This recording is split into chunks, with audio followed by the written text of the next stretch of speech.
You know, it's funny not realizing it that having the number alongside the title for a playlist is so redundant. I should edit that actually. Just gonna put resolve because you can see the number in the title usually. So yes, for the original one as well. There you go.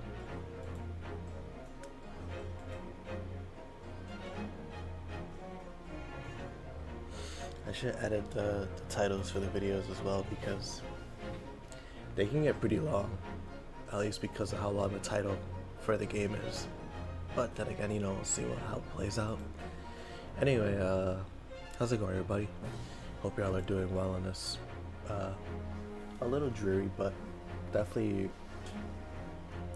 like soothing, relaxing Monday morning. I usually have work, but because it's Memorial Day in the States, I got it off thanks to the nature of my job, which is fire. So originally I was gonna work on the video, but I really wanted to play this game, so I'm gonna keep playing it. Free will and all that. But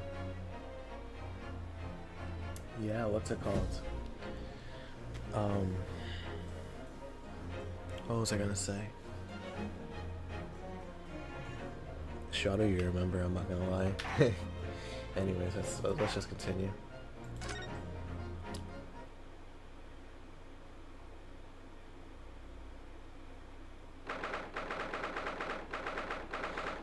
I may leave in between to get some food, like just a random bowl of cereal or something, because I haven't eaten breakfast. But you know, when that happens, you'll know. Anyway, 2nd of November, 8:56 a.m. The Old Bailey Defendant's Antechamber. There's that old familiar feeling again. That crushing pressure of this historic courthouse. Actually, no. It's a little different today. There's an even more menacing tension in the air. And you could assume why. There's this menacing tension in the air here today, isn't it? Or isn't there? I suppose. Yes, I think so. Yeah, there you go, you know why. It can only be the result of the menacing appearance of the defendants. A little more courtesy, if you please. Oh my, I do apologize. However, you're certainly not mistaken that this trial is far from ordinary. What do you mean? I'm not privy to the details, however. Understand that no jury has been selected. A trial without a jury? Well, that's just like the trial of the professor 10 years ago. A closed court. Good morning, my dear fellows. Mr. Sholmes. Have you made note of my hair, Mr. Naruhodo? An outright victory for science, you must agree. Not the time, G, not the time. To be perfectly honest, so much happened yesterday that, well, I completely forgot about your little hair problem. Huh. What to one man is a little hair problem, is to another a day of drinking dubious potion after dubious potion. You have no idea how my stomach ails me this morning. Oh dear, how awful for you. I'm afraid... sorry, I gotta make sure I don't mix up these two together. I'm afraid you only have yourself to blame, Mr. Sholmes. Good morning to you, Mr. Reaper. I'm delighted to see you looking so full of vim. And I see London's celebrated great detective is as active as ever. Oh, you exaggerate, my dear fellow, compared to my paltry engagements with a few trivial cases. The Reaper's overbearing presence is a far greater deterrent to the black roots of crime in our capital.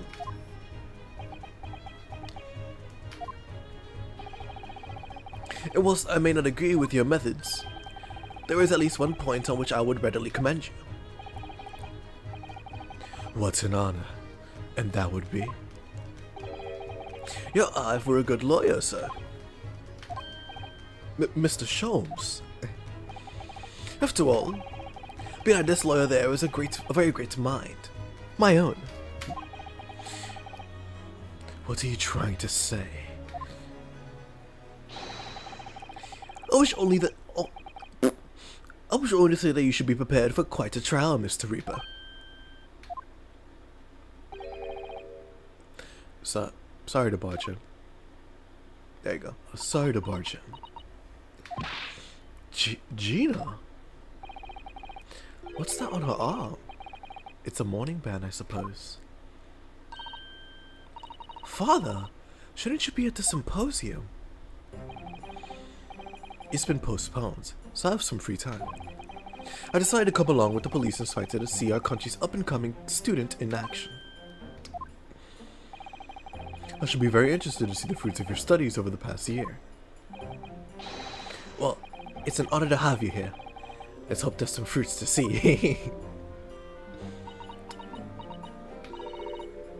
Odo. Yes, Gina? Why'd you agree to this, eh? Why'd you take him on? It's Reaper blow. Everyone says it was him what killed the boss. I'm sorry, Gina, but I just don't believe that. Well, if it wasn't him, and who was it? I don't know that yet. I don't care who calls him what. The Reaper's just a name. He's just a person at the end of the day. And if it turns out it was him what killed the boss, then God help him.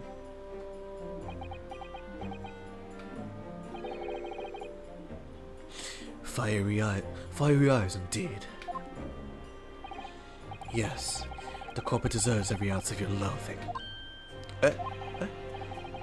At least, there may be some solace to the deceased.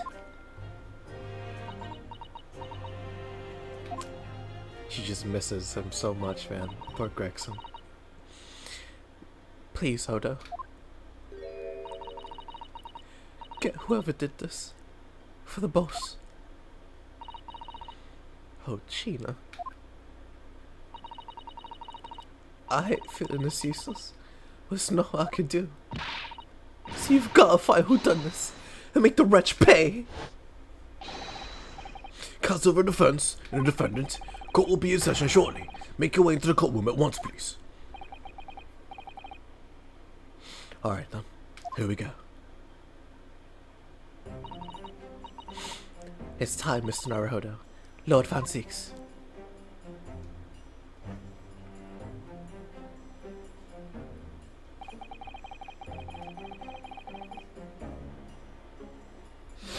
There you go. One who lost his treasured brother to a mass murderer.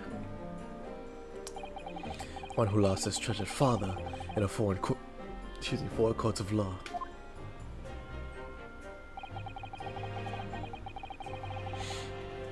And one who lost a man who will help to escape destitution. All that misfortune, all that pain, on course to collide headlong in this trial. It's time to shine a light on all these dark events.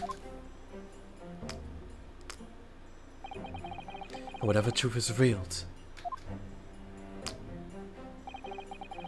we're going to have to look it straight in the eye.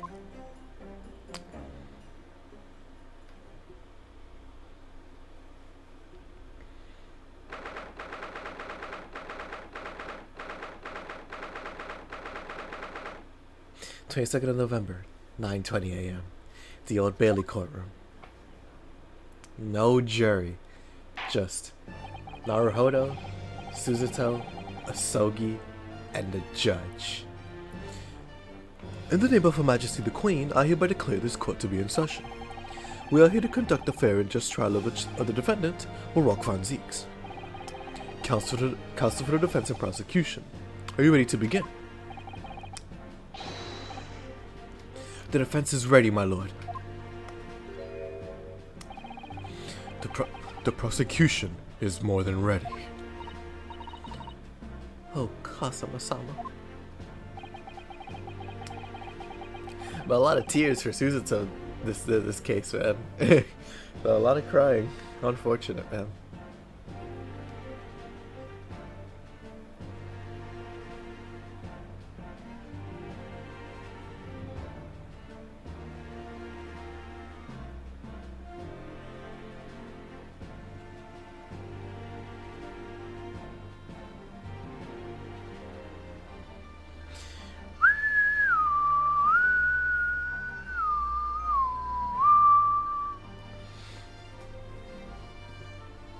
Oh my goodness. I've been wishing to see you in court again for so long, it feels. But I never pictured it happening like this. I never thought I'd be facing you behind the prosecution's bench. The so-called Reaper of the Bailey has been a scourge like no other, undermining Her Majesty's justice system. Today we must uncover the truth behind this scourge. In other words, this trial is going to be a lot more far-reaching than Inspector Gregson's murder.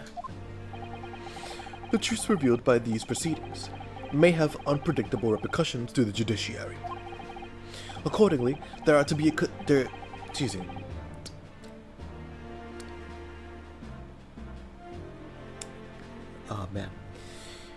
Accordingly, they are to be conducted as a closed trial, with no members of the public present, by Her Majesty's direct orders. How will that work, my lord? The burden of our arbitration and adjudication falls on my shoulders. Therefore, as you will see, the jury's bench shall remain vacant today. If no members of the public are present, might I ask who currently is occupying the gallery, my lord? They are members of the judiciary, here to witness proceedings and ensure an equitable trial. Members of the judiciary. Oh my, this is a very unusual trial already. There is, of course, another unprecedented aspect to these proceedings on which I must elaborate. The counsels for the prosecution and the defense are both aliens of Great Britain. Oh yeah, it's true. They're both Japanese. Funny how that works out.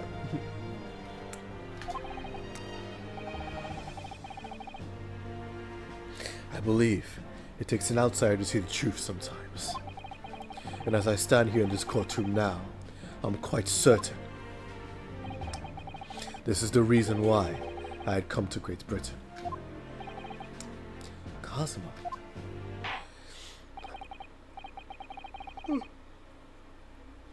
Alright. Very well.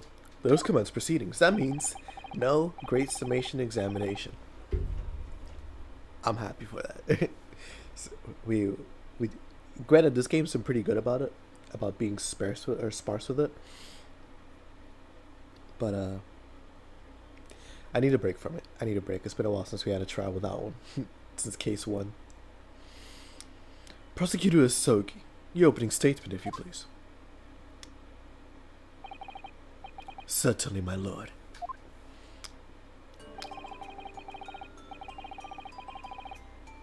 The incident took place on the 1st of November at just after 5 o'clock in the afternoon. The location was a building of flats on Fresno Street, on the outskirts of the city. The victim's body was discovered there in an old single-room rental property. Yes, Inspector Gregson, Inspector Tobias Gregson, a man known very well indeed in this court. Not least for his miraculous resolution of one of this country's grimiest cases 10 years ago. The Professor case. How sure are you about the time of the incident? Several witnesses on the street outside heard the gunshot, and all have reported the same time. Yes, that's what Gina told us too. There were a number of witnesses. Excuse me.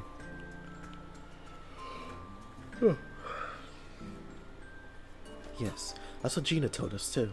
There were a number of witnesses. I have here a plan of the room.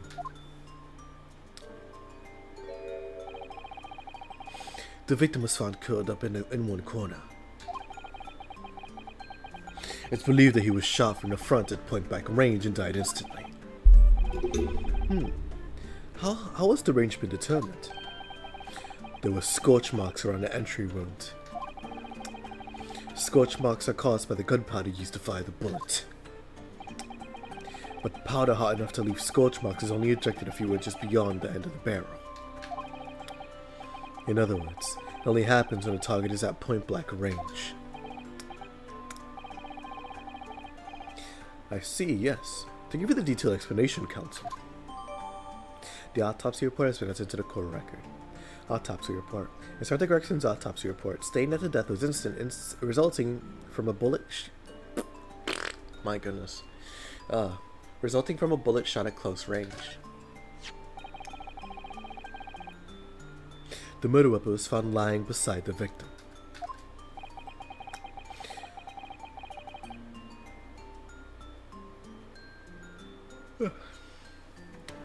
Have you managed to ascertain the owner of this firearm? No, my lord. Not conclusively. Bravo, Kazuma-sama, for not trying to use the gun as evidence when it's... Oh, I see. For not trying to use the gun as evidence when its provenance can't be proven. Furthermore, my lord, as I've explained, the revolver was fired at extremely close range. The bullet passed through the victim and struck the wall behind him.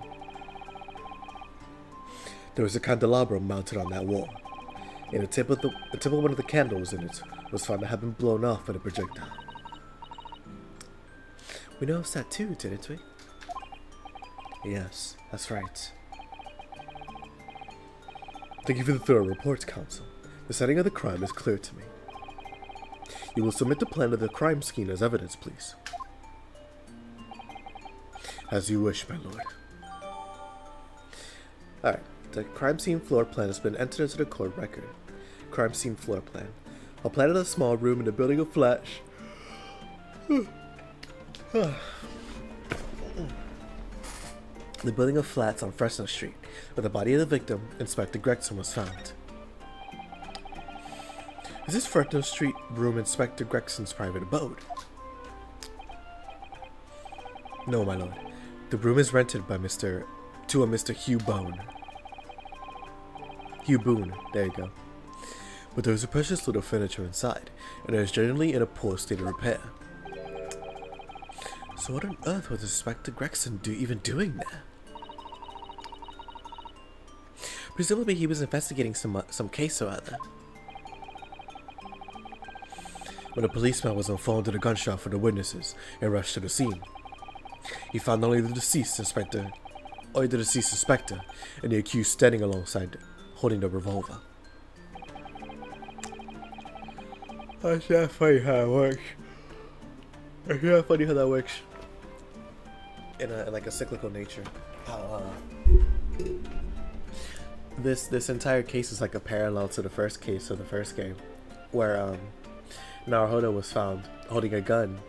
Asogi was in trial. There was no jury, and also,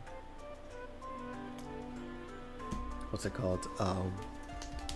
It looked like a pretty close and shut case. On top of it being, John Wilson's case, with having great implications on Great Britain, But yeah, anyways, lieutenant officer arrested the accused on the spot. So the details of the case are clear. In that case, the prosecution would like to call its first witness. A name, please, counsel. Naturally, the accused himself. Lord Van Zeeks. As a prosecutor, he believes in the oath of office he's taken and will be compelled to tell the truth. Very well. Let the defendant take the witness stand.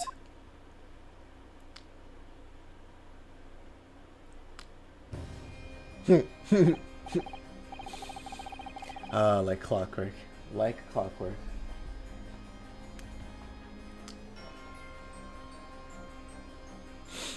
So, witness, state your name and occupation for the court. Barack Van Zeeks, Old Bailey prosecutor. I presume, Lord Van Zeeks, that you heard the prosecutor Sogi's opening precise. I did. It is alleged that you were found at the scene of the crime, and that you were arrested by a arriving police officer. Can you confirm this? Yes, my lord. And then I'm sure the court would like to hear you explain some things away. Namely, why you were there in the room on Fresno Street at the time in question, and what exactly took place.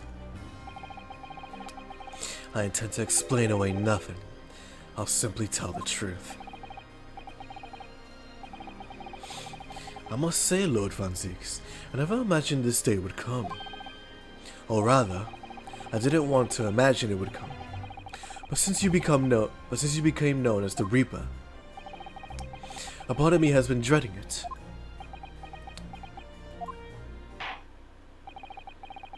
Your former testimony, then, witness.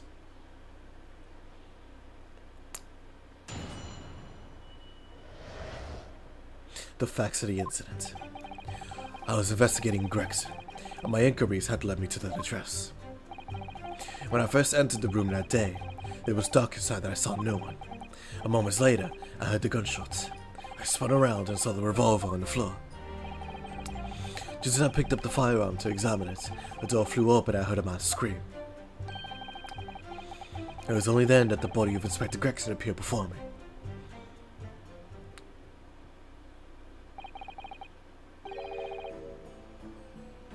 That testimony was the whole truth. It was. So, you heard a shot being fired in a room with no living occupants. And moments later, a cop somehow appeared before your eyes. Is that it? You're right. You haven't explained away anything. In fact, that would barely qualify as an excuse. My goodness, he is lethal. Lord. I thought you were my mute apprentice. Yet it turns out you have a way with words. Prosecutor Silky. It would appear to be a singular tale indeed. Singular isn't a word. It's laughable. What's got into Cosimo? He's not behaving like himself at all. Very well then. Counsel, you may begin your cross-examination. Yes, my lord.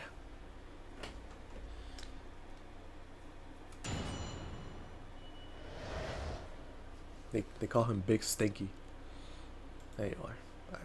The facts of the incident. Oh, I didn't see it. Hold on. Did they show the...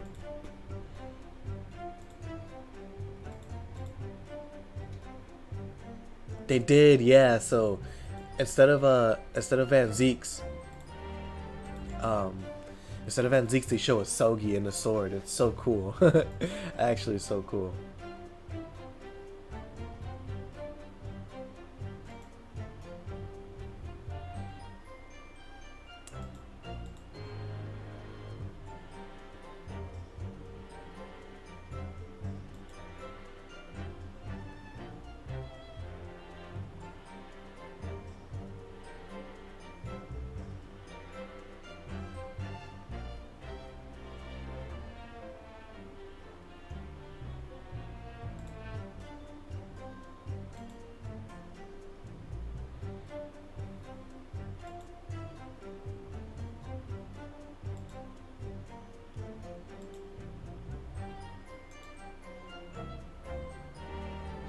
So I'm just looking at something real quick.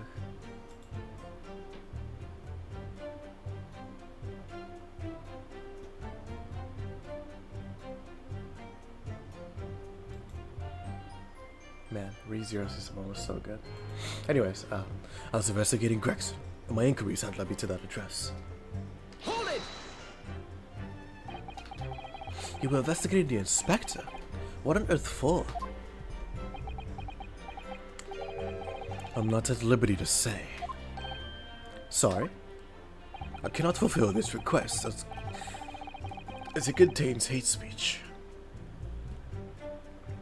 I'd identified a distinct possibility that Gregson was involved in a case I was investigating. Regrettably though, he was killed before I could secure the proof I needed. Is the court to understand that on the day in question, you followed the victim to the scene? No. I was privy to his movements in advance. How? I stole into his office in the yard and consulted his diary. The address on Fresno Street was noted in the 5 p.m. entry. You illegally entered the man's office. In Japan, that alone would constitute a very serious offense. As it does in Great Britain, I assure you. Is that not the case, Lord Van Zieks? I was aware of the possible consequences. So, in summary, you were investigating the victim. And yet, you refused to tell the court why.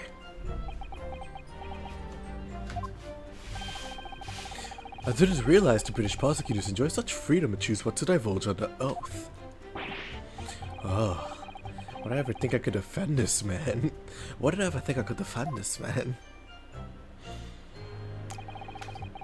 When I first entered the room that day, it was dark and silent. I saw no one. Hold it! Had you ever been to the address before? No, never. I only learned of the place as a result of my investigations into Gregson's activities. There was no light inside when I entered, so it was all but impossible to make out anything. But at 5 p.m., the sun would only just have gone down. It would still have been reasonably light outside. The room has a window, but it was bolted shut. Very little light found its way into the room from outside, so it was extremely murky inside. Oh my goodness. Whew. Oh Lord, Jetson made another one. Ah, goodness.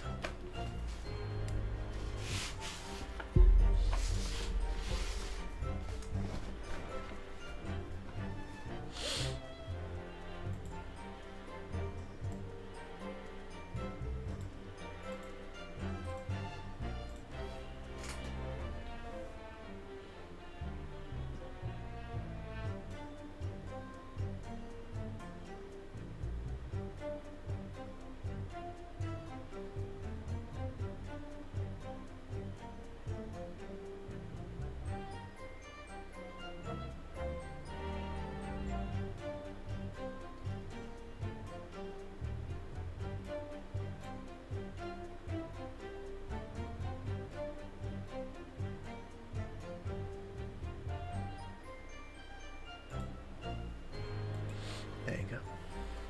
It's so sad seeing like Carter Bryant, right? He plays for the San Antonio Spurs. He's a kid. He's like 20, you know. He's young, and he loves the game. He has a passion for the game. That's why him and Dylan Harper being drafted together to the Spurs is such like a that's my goodness. What a great choice by the front office. Like amazing picks. But yeah, no, like he loves the game, and so he has a passion for it. And Mitch Johnson, you know, being a passionate coach as well, being under the Greg Popovich tree, he's passionate. Well, I already said that, but yeah, he's passionate as well. And so tearing into Carter Bryant, not like in like an aggressive like how do I say this, like there's being toxic and then there's being passionate. He was being passionate. And so with Carter Bryant, he just realizes like, oh shoot, like I messed up. Like not like why is coach yelling at me, but like, damn, I'm not doing good out there. Like I'm not doing as good as I should be, and coach knows that. I gotta be better. And that gets you emotional, you know, like you're letting your team down. You love the sport, you love your team, you love the game, like. And so seeing him like tear up a little bit, it's like, damn, like he really is just a kid who loves this sport. Like, and granted, I'm only 3 years older than him. It's not like he's a kid, but like, man, like it's just beautiful to see. Like passion like that is hard to replicate. My goodness. That's why the Spurs are like such a fun team to root for. Because obviously you have Victor Wembanyama, we have Dylan Harper, Stephon Castle. I guess Stephon Castle not Dylan Harper. De'Aaron Fox. You have Carter Bryant. You have Devin Vassell, Julian Champagnie. Who was it? There's this other dude, I forgot his name. don't know why I forgot his name. Is the worst part. It's one of the more not more popular, but like dang, what's his name, bro? That's gonna bother me so much. Where are you? Keldon Johnson. Keldon Johnson. That was bothering me so much I couldn't remember it. Cause like Keldon Johnson's been here for a minute. Like,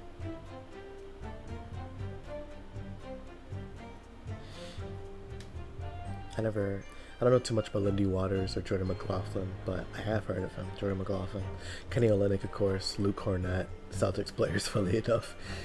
Harrison Barnes, of course, goated. Like, shout out Harrison Barnes. I think the man has like 4 chips. Nah, 3. He has 3.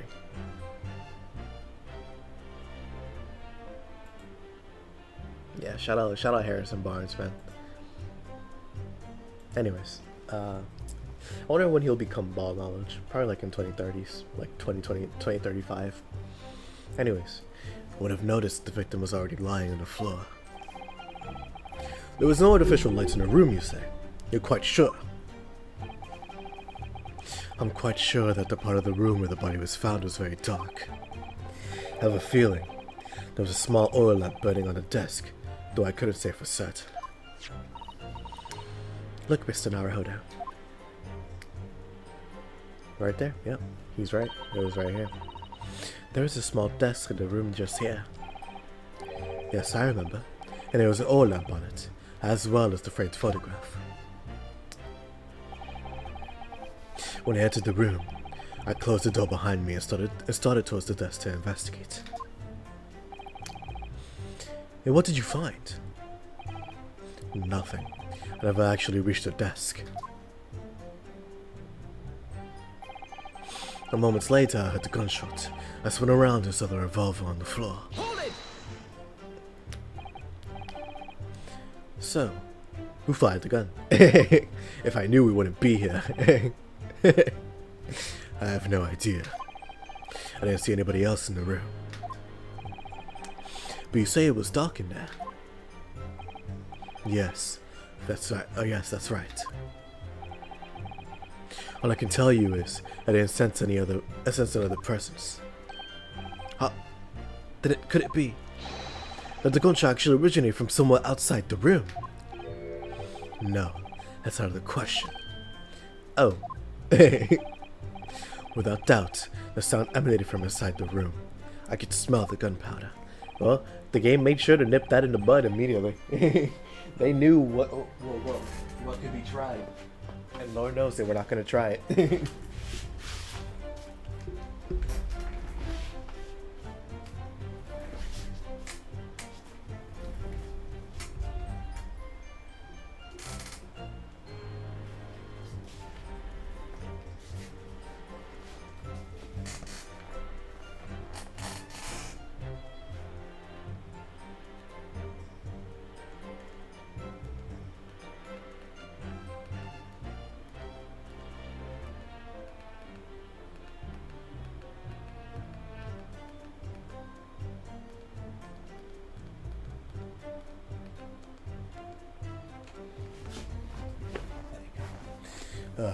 This is going from bad to worse. Are you saying that that's the point at which you noticed the revolver on the floor? Correct. And I foolishly picked it up. That was carelessness on my part. Presumably then, the gunshot you heard came from the firearm that you somewhat hastily took in your hands. In point of fact, my lord, I believe it did not. What? The barrel of the revolver I picked up was cold, and there was no smell of spent powder. but then where on earth is the gun that was fired?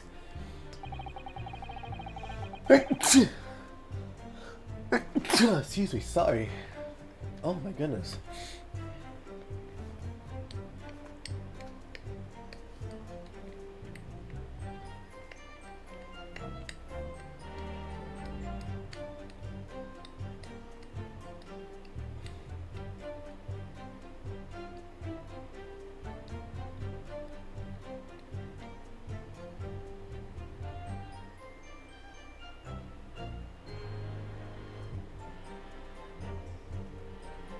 I say it's Drake. Drake has the most hits. It's not even like a glazing thing, it's just a matter of fact. Drake has so many hits, so many charting hits, whether as a feature or just his own artistry. I think he has more as his own artistry too, is the crazy part. He's a hitmaker. Well, he's not Michael Jackson. I don't think he can be. Michael Jackson was like he was deified when he was alive. Like, that's crazy. My goodness. That's coming from someone who was barely alive when he was alive. Like I was, well, granted, I wasn't conscious. Like, I was like 6 years old probably when he passed away, 6 to 7 years old. So it's like I barely knew who the guy was until later. Anyways, well, Sally would oblige you with an answer. I'm afraid I can't. I too would dearly like to know that. Would dearly like to know that. Fuck. Just as I picked up the firearm to examine it, the door flew open and I heard a man scream. Oh, whoa, whoa, whoa, whoa, buddy, whoa, Nelly. Hold it! A man, you say? One of the witnesses, I presume. That's right. One of the street merchants working on Fresno Street. Try my best to get his voice back. It's a little hard, but now that I'm doing the various actions, I can't not do it. It's weird. Who were those merchants? A number of them had set up their stalls directly beneath the boarded window of the crime scene. A match seller, a newsmonger, and a peddler. They've all given statements saying they heard the gunshots. And without thought of danger, they ran inside to see what had happened. Yes, she'd have told us about that yesterday, didn't she? They burst through the door with some force, it would seem. They did, and almost gave me a heart attack in the process. But you're supposed to be the Reaper. The first man to come in immediately noticed the revolver in my hand and fled. A policeman patrolling on Fresno Street heard the commotion and was able to arrest the accused shortly after the incident occurred. Anyway, the man's scream drew my attention in that direction. It was only then that the body of Inspector Gregson appeared before me. Hold it!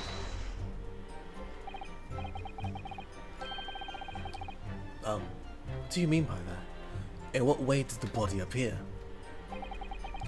I honestly can't explain it, but it's the truth. As far as I was concerned, the body hadn't been there until that point, and then suddenly, there it was. Did you perhaps hear the sound of the victim falling to the ground just beforehand? At that moment, what I heard was the sound of the door flying open, and the scream of the man who came inside first. Nothing more. I see. After the man fled, I examined the body. I was stunned to find that it was Gregson. Most curious circumstances indeed. How the inspector was killed, or how his body seemed to appear out of nowhere, I have no idea. Objection! Surely the court has heard enough. My lord, the cross-examination has clearly revealed that the accused, Barack Van Zeeks, is lying on multiple fronts. What is that supposed to mean? Good gracious, counsel. The defendant is lying, you say? In his testimony just now, he claims that he failed to notice the victim's body because the room was dark. That's correct.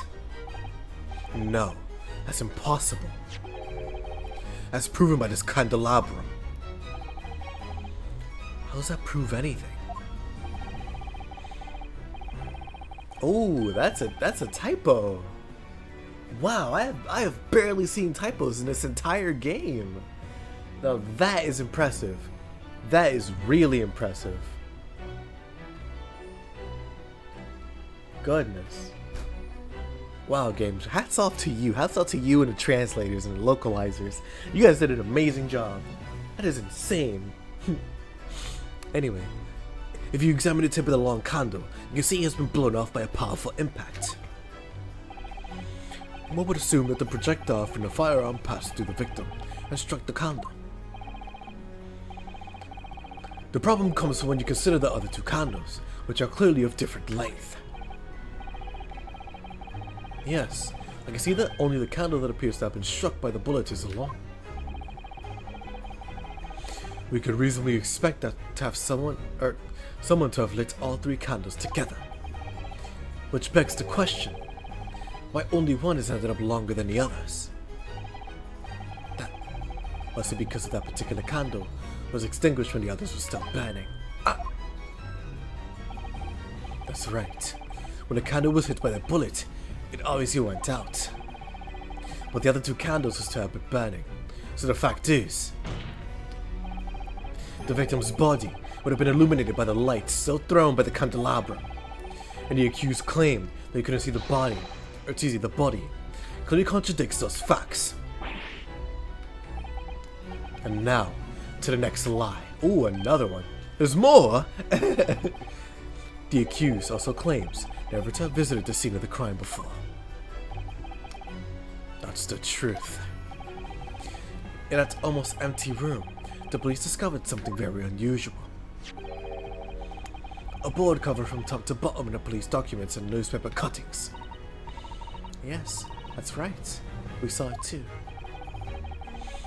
It goes without saying that the contents of the police documents cannot be divulged. However, they included a number of reports from various historical cases, the oldest of which was from 10 years ago. 10 years ago? This is starting to sound familiar. And there is a common thread linking all of the documents on the board.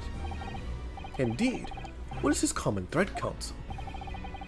They all relate to the cases prosecuted in court by Baruch van Zieks. All of them? All of them? And furthermore, all those cases are ones in which the victim or the defendant was acquitted. Good lord. Interestingly, none of the defendants are alive today, because all of them have been sent to their graves by the Reaper. Oh no, we're cooked, Brody. Oh no. In short, that dingy little room is the Reaper's secret hideout and his base of operations. The Reaper's hideout? And yet the Reaper would claim never to have been to his own secret hideout. Oh goodness, man, it's so hard talking fast. And yet the Reaper would claim never to have been to his own secret hideout. No one will believe that. No. The truth is, we've been looking at this backwards. Backwards? Explain. Toast sounds amazing right now. Wow, that sounds great. I know what I'm having for breakfast, actually. I'm sorry, that was just random, but I'm so hungry. Backwards. Explain, Counsel. Inspector Gregson was investigating the identity of the Reaper. When he discovered the location of the man's secret hideout, he was killed. As I'm sure everyone can imagine, by the Reaper's hand. What? Ow, my bag. Order! Order! Order! Very well. I hereby state the current opinion of the court. Baruch van Zieks is an outstanding prosecutor who has rendered great service to his country. However, it is with deep regret that I must concur with Prosecutor Sogi's contention that the defendant's testimony exhibits a number of stark inconsistencies with the known facts. All I have done is state the truth as I know it. Kazum has done a brilliant job as ever.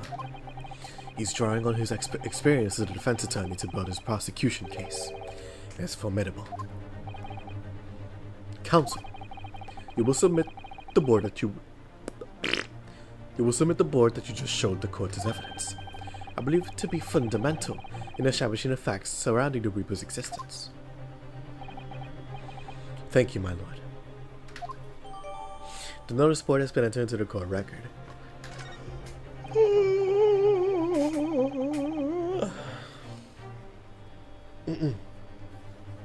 And now, the prosecution would like to call new witness to the stand. Whoa, let me get my defense off. Wait a second. Witnesses who saw events unfold in the day in question. They were mentioned in the previous testimony too, if you remember. Yes, the street sellers who heard the gunshot and were running into the room. Very well. Lead the witnesses in. The defendant may step down from the witness stand. Certainly, my lord.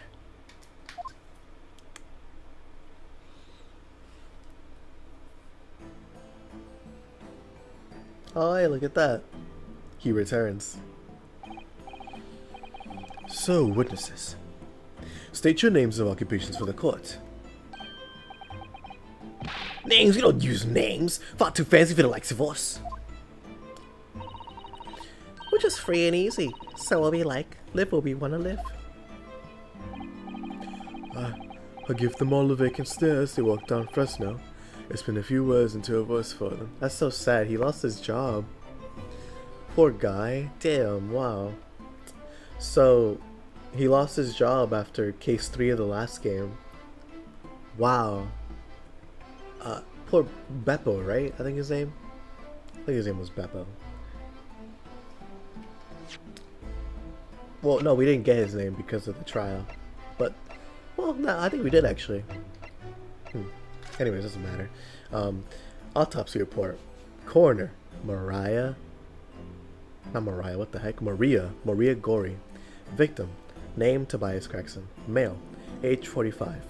Nationality British. Time of death. Time of death unknown. Okay. Cause of death. Victim was shot in the chest at close range from the front, resulting in an instant death. Scorch marks are at point of entry. The bullet exited the body from behind. Additional observations. The caliber of the gun used matches that of a standard issue firearm for members of the judiciary. So funny. Imagine your lawyer being able to carry a blick with them. That's hilarious.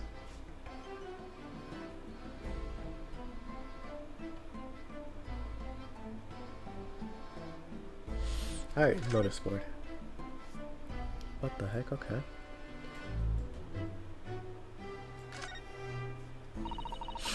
There are details of a whole raft of cases dating back years on here, aren't there? This paper from 10 years ago is browning with age, look. Out of interest, the most recent thing appears to be this newspaper cutting here. Oh, it's the same Red-Headed League advertisement that Mr. Sholmes had picked up. Do you remember, there was a red hairpiece at the scene too? Was Inspector Gregson an exponent of the Red-Headed League then? No.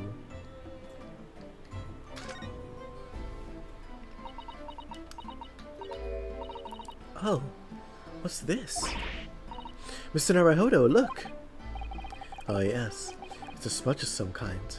In fact, it looks just like a handprint. And the color, that's blood, isn't it? Isn't it?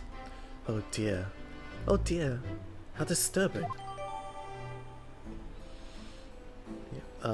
Freestanding notice board completely covered in notes and articles relating to victims of the Reaper. There is a bloody handprint on the back side.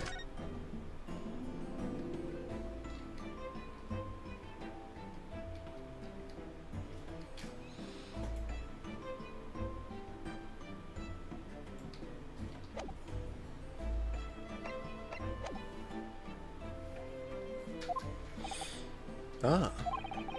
Would I be right in assuming that all 3 of you make your living by selling wares on the street?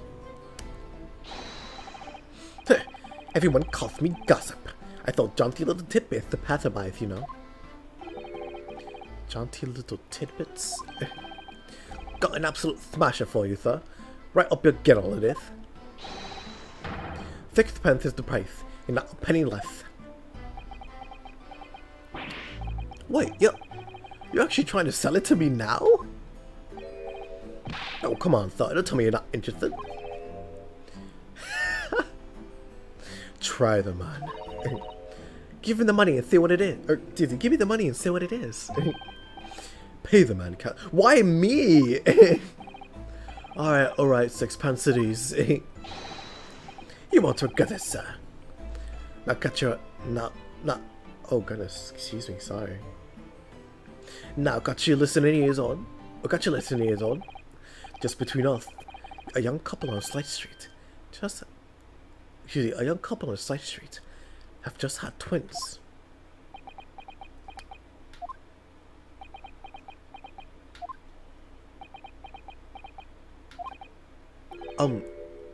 Is that it? No, that's not it. Oh, no, that's not it. It's gossip, isn't it? You want the spread, but that's it's up to you and your mouth, of course. I got more, you know. Another juicy one. 6 pence a piece it is, if you're curious. I am curious, yes. I am curious, yes, about what's going on just under that fat bottom lip of yours. Namely, that unusual bruise or whatever it is that's poking out from under your collar. What about the next witness then? Or excuse me, what about the next witness then? What name do you go by and what do you sell? Me? Oh, excuse me.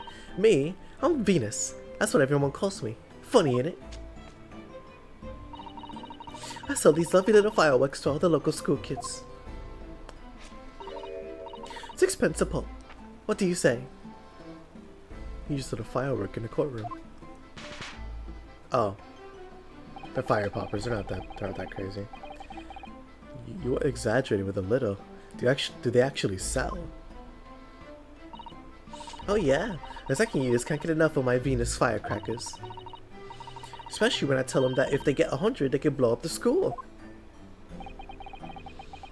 Not the most savory of ideas, young lady. What do you say then, eh? Want to part with this 6 pence for a pop? Wait, what? You want me to buy one? Tell you what, I'll let you in on a little secret. If you get 100 of them, you can blow up the whole courtroom. Try the woman. Give her the money and see if she's right. Pay the woman, counsel. Alright, I'll buy one. Lovely stuff. Right then, this is something a bit extra just for you. The Venus Special. Only 600 pence. 600? Here's 100 of my regular fireworks. Nothing little about that, is there? And there'll be nothing little about the punishment if I blew up the Old Bailey, either. The Venus firecracker Spencer. Really? Why? Okay. Oh, wow. Thank you, evidence. Thank you. Okay. The Venus firecracker has been entered into the court record. The Venus special firecracker consisting of 100 smaller fireworks at 6 pence each. What sort of bang could it make? And the last witness. And the last witness. What name do you go by and what do you sell? I'm a thinker, me. Think all sorts of thoughts. I think, therefore I am. I am, therefore I think. I think. Because I stand there on the street, watching the world go on about me. They call me the Observator. Get out of it, old man. Everyone calls you the sandwich and you know it. So, you don't actually sell anything. A problem shared is a problem halved, as they say. I give advice, I do. And think what it means. I don't actually sell anything. No. Come to think of it. Pity. No more purchases today, please. Well, we have quite a cast here, it seems. They conduct their business on Preston Street, and from morning until night, my lord. And always in the same place, directly adjacent to the crime scene. I see. And thus they heard the gunshots, I suppose. Oh, excuse me. Not only that, but they bravely went inside to see what was going on and witness the scene. Well, I'll be bigger than I'll be bigger, I thought. Just between us. Venus de Mila, what am I to do? What a terrible thing I saw.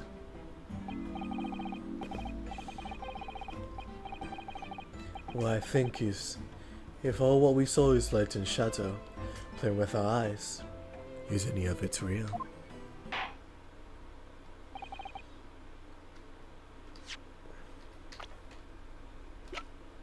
There you go, we filled out the list. We have filled out the list. We're probably gonna get more people.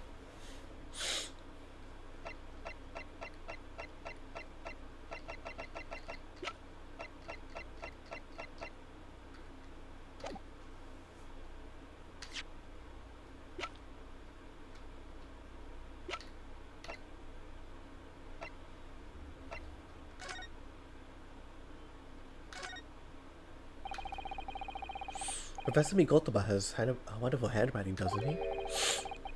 This toxic young man is not in the least bit untrustworthy. It just me, does that make me sound extremely untrustworthy?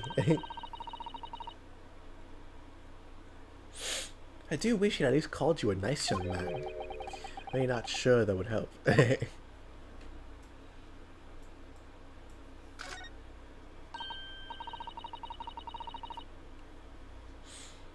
Oh, it looks like this is some sort of steamship ticket.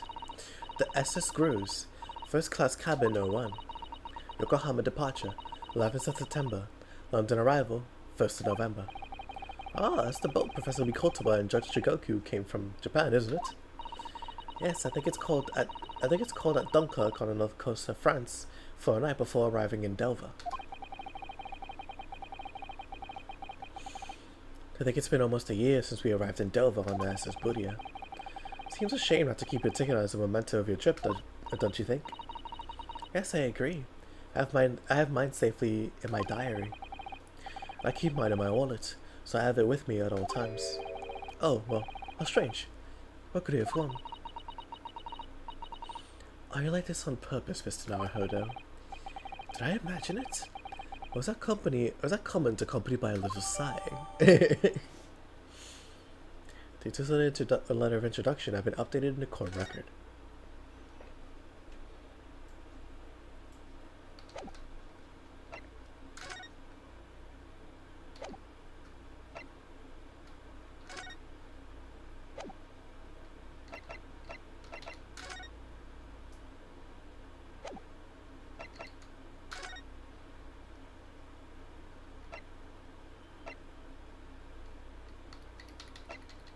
Okay. I think I might be getting sick now thinking about it. I don't know why, but...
I'm still here, by the way. I just taking a second right now. So I'm gonna like, ooh, do not take that one. Yeah, do not take that one.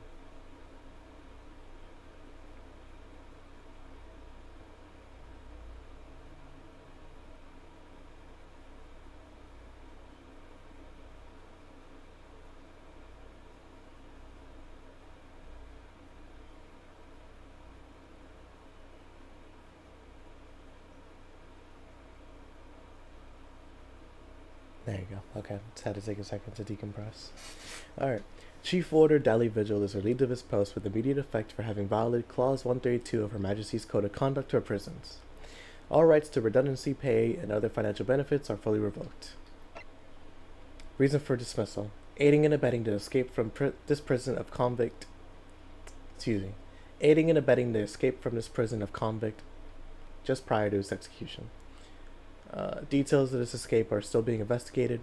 Full cooperation with inquiries will be expected. Prison Governor Barry Caden. Additional notes. Indications are that the jailbreak plot was conceived prior to the victim's incarceration. It's believed that the convict engaged in some form of negotiation with prison staff in order to secure assistance. Full disclosure of information regarding these negotiations will be demanded. It's adorable. Such a nice picture.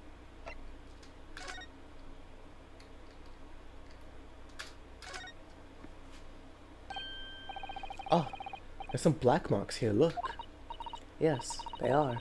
It looks like some sort of scorch marks. So perhaps the bullet struck the candle here. Do you think? It's only this one candle that's been cracked in half, it seems. Yes, I think you might be right. Firearms are rarely used by criminals in Japan, so I'm afraid I'm not particularly knowledgeable about them. I got genital warts and it hurts when I pee. Don't you want to grow up to be just like me? I've been with 10 women who got HIV.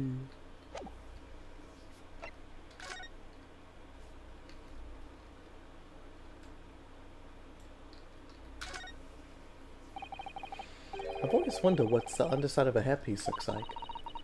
That doesn't surprise me at all, Mr. Naruhodo. You always want to see what lies beneath, don't you? I'm not sure that's quite how I put it. You must have to use a lot of bird lime to keep it in place on your head. Sounds like it blown off in gust of wind, I mean. That might be a little inconvenient when you wanted to take it off again, don't you think? To be fair, Naruhodo is just a curious guy, like...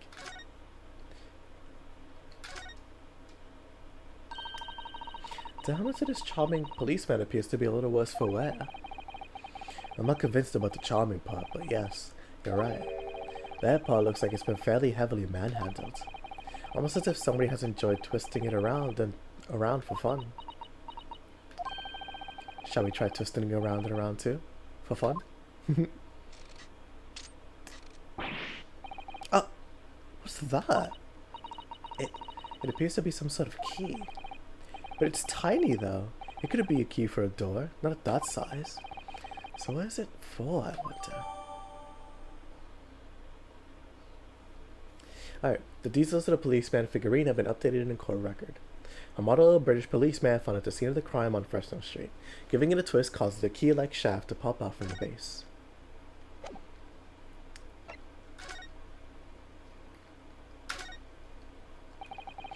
So this is a type of revolver that's standard issue for members of the judiciary then? Yes, when I asked about whether records are kept about who they're issued to, I was told that for the past 5 years, they've been engraved with a unique serial number. Oh, but as far as I can tell, there's nothing like that on this gun. They scratched the serial number off the Glock, bro. They scratched the serial number off the Blick. There's nothing like that on this gun, which tells us that it must have been issued longer ago than thought.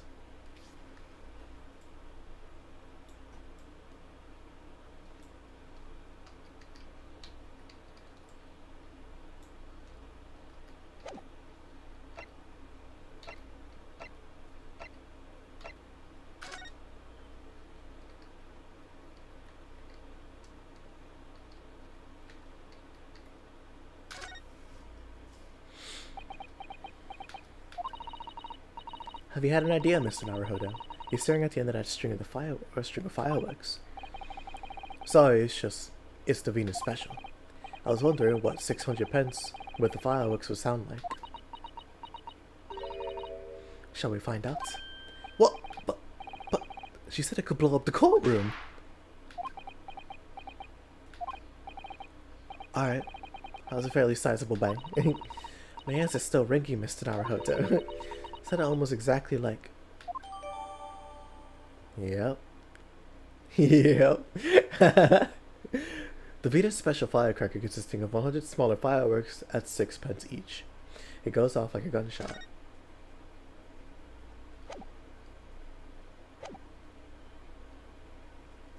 Very well.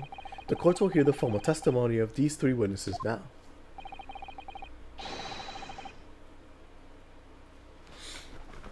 You will describe in detail what you witnessed and heard at the time of the incident.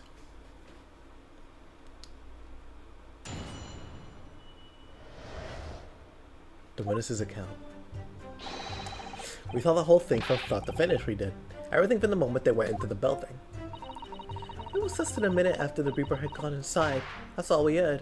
A big bang. And that's when we heard a big bang. Seems to me that quick to talk, quick is quick to walk. Gossip couldn't wait to go and see what happened. I ran to the room and there he was. A Reaper, gun in hand, standing over a dead body. I was scared half to death. I was scared half to death of me, so I ran off to find a copper.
There you go. Alright. If these witnesses were there the whole day and saw everything, who did they see going inside the building? Only the victim, Inspector Gregson, and the accused, Baroque Van Zeeks. I've seen pictures of the Reaper in the paper. I know what he looked like. And just between us, folks love stories like this. I made myself a tiny thumb already. But wait! Oh, but wait! Excuse me. But wait! The woman... I can tell the lisps. It transcends just a character. But wait, the room was just one of several flats in the building. Someone from another flat could have done it. All those flats on Fresno Street are unoccupied. Of course they are. Of course they are. They're small, damp, dirty, and expensive to boot. The room in which the inspector was found is the only property in the building that's currently leased. Ryunosuke. The room in which the inspector was found is the only property in the building that's currently leased. And we know the leaseholder's name, don't we? It's Hugh Boone. Excuse me, Hugh Bone. The testimony the court has just heard would appear to leave little room for doubt. It's becoming increasingly difficult to see how anyone other than the defendants could have committed this crime. No, Nanda. Thank you for your candor, my lord. Ryunosuke. Counsel for the defense, you may proceed to your cross-examination, or to you may leave. Leave, get out, go home. Yes, my lord. In a closed court like this without a jury, the judge is the only person whose opinion matters. I have to break down this testimony. Somehow.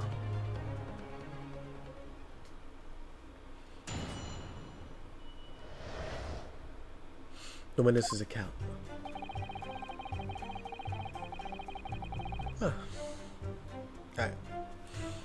We saw the whole thing from start to finish, we did. Everything from the moment they went into the building. Hold it! When you say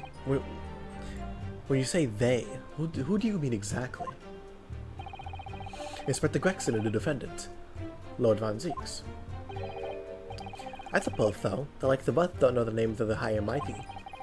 But I'll tell you one thing. It was the old Reaper that went in last, that's for sure and certain. Just behind Inspector Gregson. Did they arrive at the same time as each other? No, not at all. The first fella must have got inside a good 15 minutes before we heard that gunshot. The victim arrived 15 minutes before? Are you sure about that? Am I sure? Am I sure? Does it seem likely that I have forgotten a fella with bright red hair like that, does it? Yeah, his hair was his hair was really red, weren't it? Where did the flaming fireworks even? The fiery red mobster burnt on the inside of my eyelids, it is. Wait a minute. Oh, wait a minute. You're saying the man was a redhead? You're saying the man was a redhead? What you listening, chum? Oh, what you listening, chum?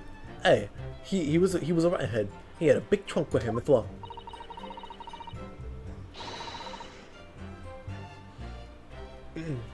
But Inspector Gregson's hair isn't red, not by any stretch of the imagination.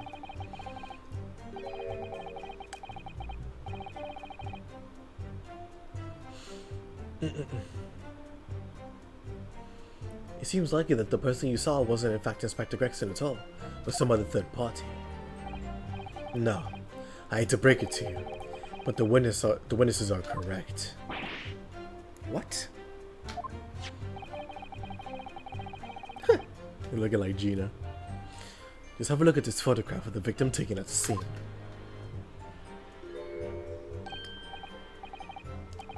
Yes, that's Inspector Gregson, alright.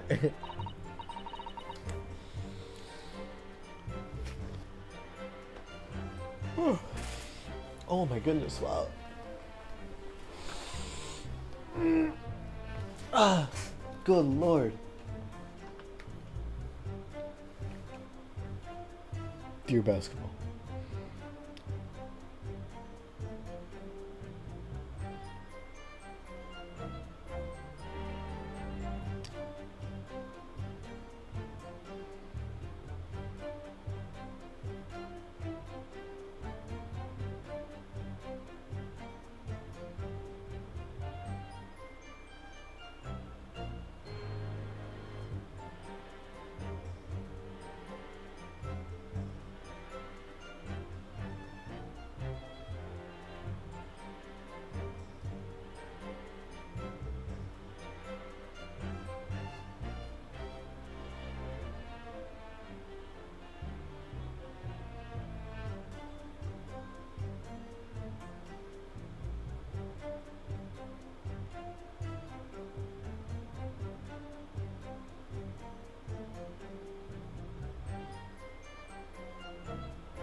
There you go. Return of the Mac. Come on, return of the Mac. Alright. Enter red happiness. Ah, damn it. Of course. No, Dizzy. Of course. We saw one on the floor when we investigated the scene, didn't we? I still refuse to believe Inspector Gregson wore a hairpiece, though. So then why on earth would we have been wearing something like that? The color does seem to suit the man, one might say. The photograph will be submitted as evidence, please. Counsel. The photograph of the victim had been entered in a court record. Oh.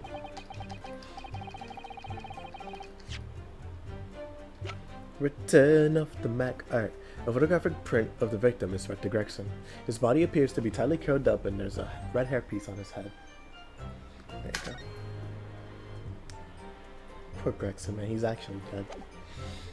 Even though I knew this was gonna happen, it's unfortunate it actually happened. You gotta enjoy him while he's here. You gotta enjoy him while he's here. What became of the trunk that the red-headed victim was supposedly carrying? I was informed that no trunk was found at the scene. So it just disappeared. What, do you expect us to have been watching the building every second, do you? We definitely saw him in the... We definitely saw him in the duct going in, though. No question about that. It was less than a minute after the Reaper had gone inside that we all heard a big bang. Hold it! By which presumably you mean the gunshots. I saw these little things, don't I? How would I know what a gunshot sounds like? But I've always thought it probably sounds a bit like this, doesn't it? And you say that you heard the noise almost as soon as you saw the defendant here enter the building. That's right. It was almost straight away. Bang, it went. Just like that. Well, he's the Reaper. Well, he's the Reaper, isn't he? It's what the French call fait accompli. When the Reaper's around, people are going in the ground. I mean, that's what he does, isn't it? Or isn't?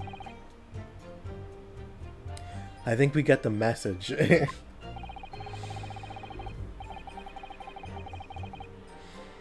The Reaper couldn't allow the Inspector to live after he discovered his secret hideouts. Therefore, there could be no clear motive for the crime. Yes.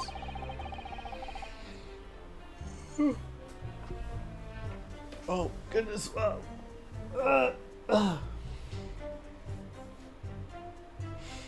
There's certainly an eminently credible motive. Great. At that point, you ran inside. Is that correct? Seems to me that the quick to talk is quick to walk. Gossip couldn't wait to go and see what had happened. Hold it! So when Gossip ran to see what happened, you did too, or did you go too? Well, me, I'm a bit hampered, see. All the signs are that I can't move very well.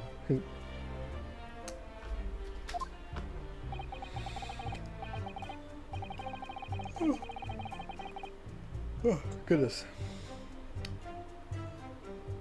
You were away behind, presumably, with that sandwich board around your neck and that big sign in your hand. What a great button for you to bear. Pardon me for asking, Mr. Sandwich, but is it possible you and I have met before? No, anybody, me. The signs are what make me who I am now. I signed, therefore I am. So, you were employed as an omnibus driver just under a year ago then? I might be mistaken, but I believe Miss Trendling hasn't testified, Mr. Naruhodo. Yes, I agree. He's clearly been through a lot.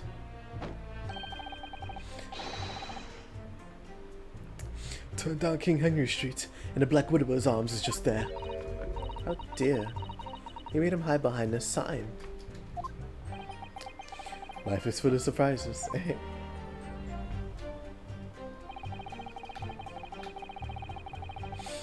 I ran into the room and there he was. The Reaper got a hand standing over the dead body. Hold it! So then you were the first person to arrive in the scene, is that right? That I was. Kicked the door open like a professional I did, and yelled out, "What's going on here?" No fanatics claim all he heard was a man scream, though. It wasn't dark inside the room. No, not dark at all. There was candles burning on the wall. Really? And it was a fella collapsed on the floor. And there was a fella collapsed on the floor. Just between us. And the first thing I noticed when I got inside. I see. Even though Lord Van Zeeks claims not to have seen.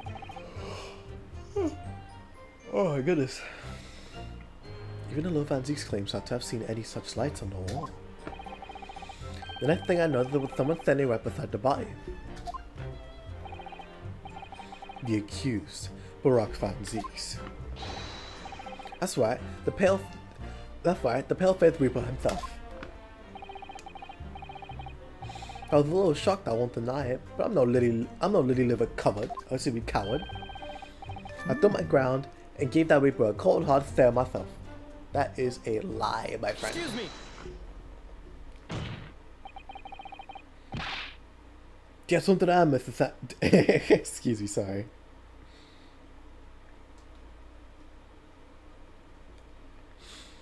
Do you have something to add, Mr. Excuse me. Do you have something to add, Mr. Sandwich? There's really nothing to me. Empty in the head I am. Just 2 slices with no middle. So I don't know what you could want with me. I think that maybe you just remembered something. Have you heard Mr. Gossip's last statement, I mean? What I think is, we're all nothings, really. We try to dress ourselves up as something else, but at the end of the day, we're all just street sellers. That's enough out of you, Sandwich. Keep your trap shut now. Unless he wants us to make you into a real sandwich. When he saw the Reaper, he fell clean over on his backside. That's it. Oh, you rotten beggar! I told you to keep that a secret. He screamed, he did. He screamed and scrambled off on all floors. That's all I wanted to say. Mr. Gossip, is that true? The floor was dead slippery, that's why. Planted my hand in a filthy pool of blood, didn't I? Yuck. What? A pool of blood? But listen here, even when I was sprawled out on the floor, I still kept giving every bit a cold hard stare. And don't you forget it. Let's just go back a little. Did you say you got blood on your hand? I did. Happens to the best of us at times, doesn't it? So I was scared. So I flipped over. We can just keep it between us, can't we? No, we can't. No, Mr. Gossip. I'm gonna have to ask you to add that information to your formal testimony. If I must. The witness will amend his testimony to include the affirmation details at once.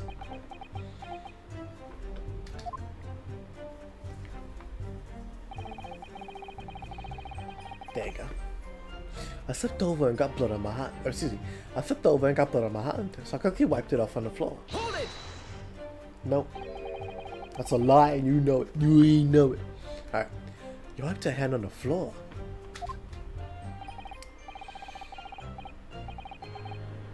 Well, who wants blood on their hand, eh? Horrible stuff. And they might have thought I've done it. Not hard. He didn't think that. Excuse me. I didn't think that might be a... Goodness. Can't talk.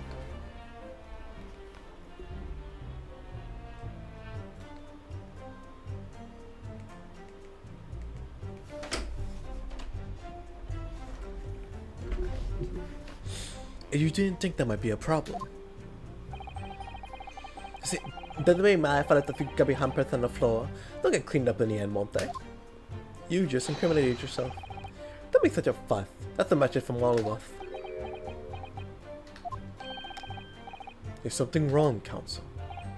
No, my lord. I didn't remember anything in the report about a bloody handprint on the floor. That's all. Don't come at me with all that. You can't intimidate me. I know what I did. I wiped it off on the floor. The blood. The blood. I I wonder, could that be what have happened? Mr. Naruhodo? I don't have all the answers yet, but I think we may have just uncovered a vital clue.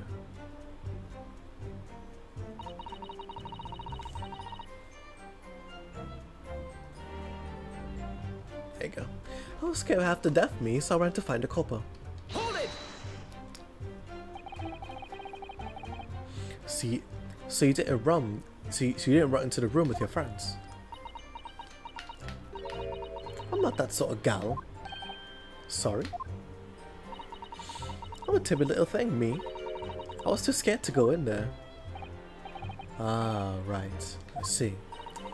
Old Lippy and the witch here, Dizzy, and the witch ran in there, and I heard a sort of old lady scream. Well, that wasn't me, I swear. If I were a gentleman, I'd stick my honor on it. But you're not a gentleman. I wonder what on earth was going on. Which is why you went to find a policeman. I ran to a cop as soon as I turned the corner. So I brought him straight back to the place. Didn't I do well, eh? Just between us, the copper's eyes nearly popped out of his head when he saw the Reaper. I've never felt more comfortable in all my life. There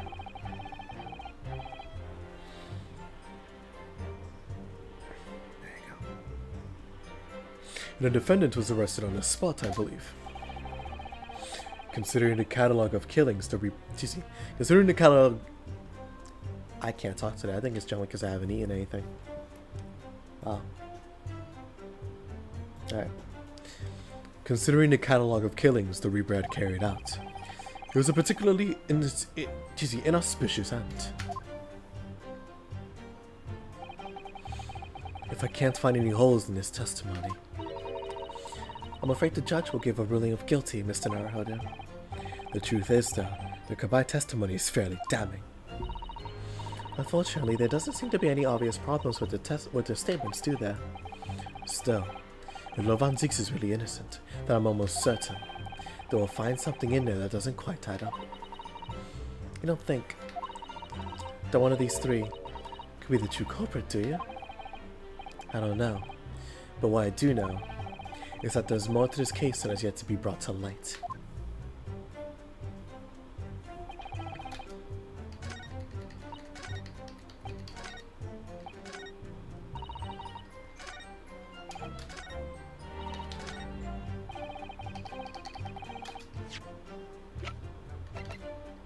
Objection! So you wiped the blood off from your hand on the floor of the room. Are you quite sure about that? Well, what else do you expect? You see, what do you expect me to have done, eh? Does it really matter? Objection! The police found no such handprints on the floor during their investigations. What exactly is the defense asserting?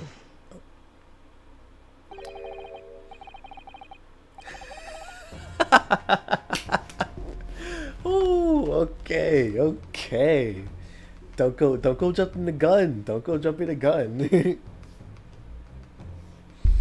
There you go. If you listen, you'll find out, Prosecutor Sogi. Certainly, there was no bloody handprint found on the floor. What are you trying to say? There was a handprint in blood left very clearly at the scene. On the back of this notice board.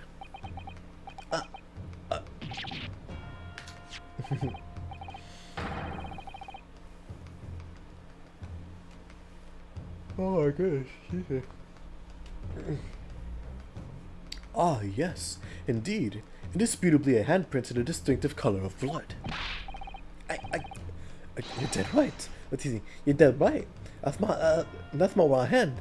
I know it anywhere. Objection! The witness very definitely testified that he wiped his hand on the floor. Any handprints on the back of the board are irrelevant. Excuse me. Not if the board itself had fallen over onto the floor. In that case, it's quite possible for the witness's handprint to have ended up there. Goodness. Just look at the floor plan of the room. Notice board was in the opposite corner of the room to the victim, in an upright position. Even if it had somehow been toppled and was lying on the floor at the time, it would have been a considerable distance from the body. I fell over when I came across the body. Fell over basically right next to the corpse, on the other side of the room. In other words, the defense's assertion is contradictory. Yes, it is. There's a very definite contradiction here, for which there must be a reason. I take it that you formulated a proper hypothesis, counsel, regarding this apparent discrepancy between the witness's account and the handprints found in the scene. I have, my lord. The discrepancy between the witness's account and the location of the handprints is explained by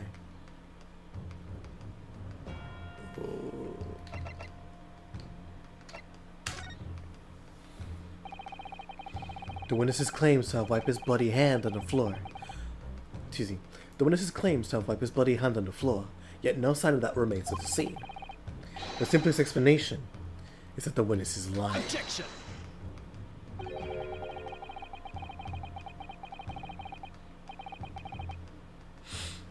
There you go.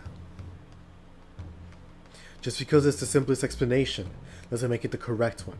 Ryunosuke Naruhodo. Positing perjury simply because it suits you. You bring shame.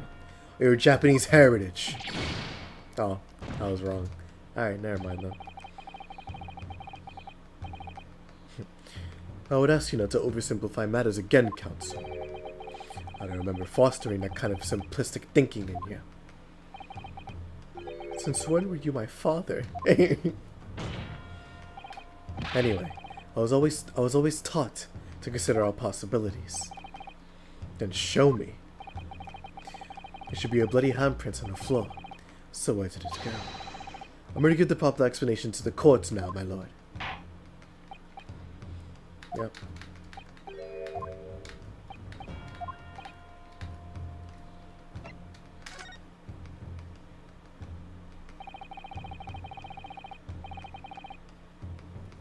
The real contradiction here is the handprint itself, not where it was found. As the court can see, it's upside down. Good gracious, so it is. If the witness had put his hand against the board, the finger shall be pointing upwards. What does that tell us? It tells us one simple fact. When this handprint was made, the ball must have been lying on the floor, as I previously suggested. Which means that after the incident, it must have been moved. What? What? What? Objection!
You're claiming that somebody moved the notice board after the shooting.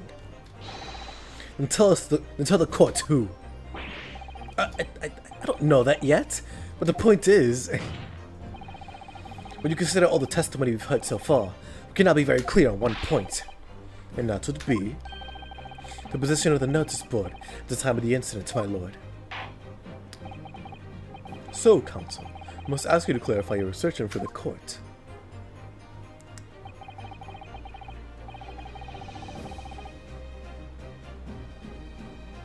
At the time of the incident, where do you maintain the notice board was situated?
Take that!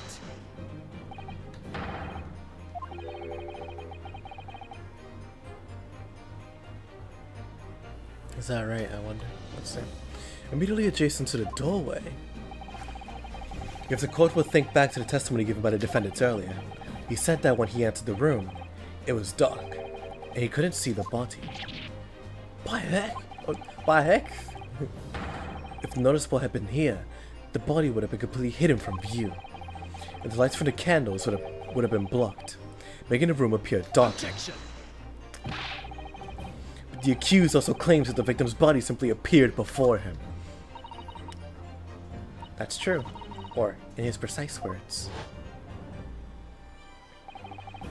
Just as I had picked the firearm up to examine it, the door flew open and I heard a man scream.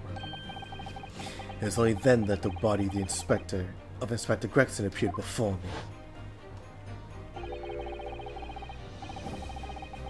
I don't know about calling him a scream, but he was talking about me, no mistake. Cause it was me that kicked the door open. If you look again at the floor plan, consider what would happen if the door to the room was thrown open with force. That can't. The door struck the notice board, knocking it over, and making the victim's body visible. Good gracious. My client has told nothing but the truth. I have simply described what he saw. Duh.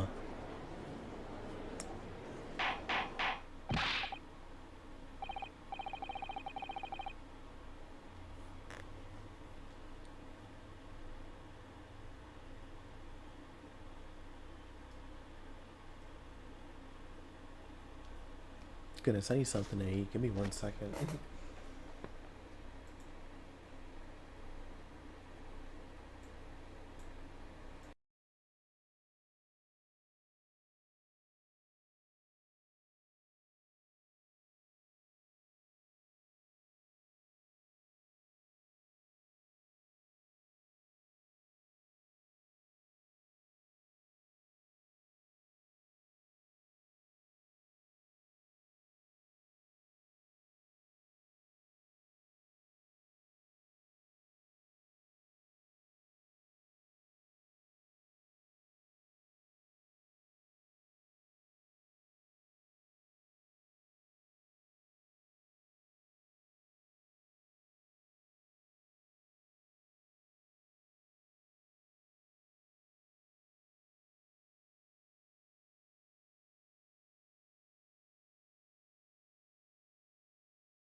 Alright, there you go. Sorry about that. I just went and ate some crackers for a little bit.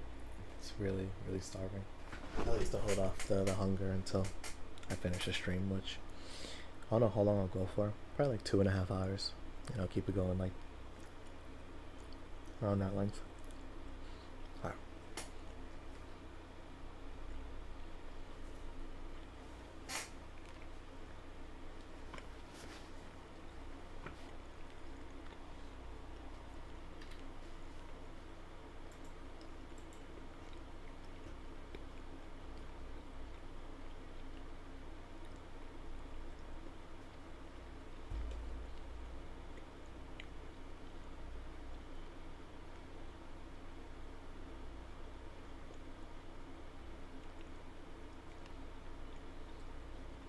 Alright, there you go.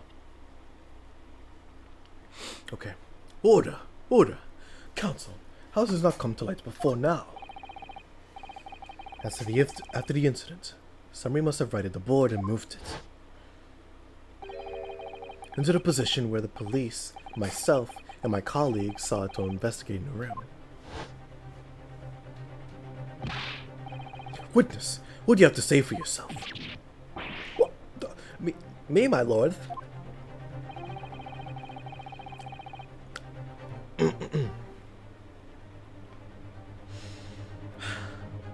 You and your fellows were there at the scene before anybody else was. It goes without saying that you must know something about the position of the notice board. The witnesses in the stand will testify again. You will each explain exactly what you did upon arriving at the scene of the crime. There you go. Stop looking at me over your glasses at me. Excuse me. Stop looking over your glasses at me. I got the message.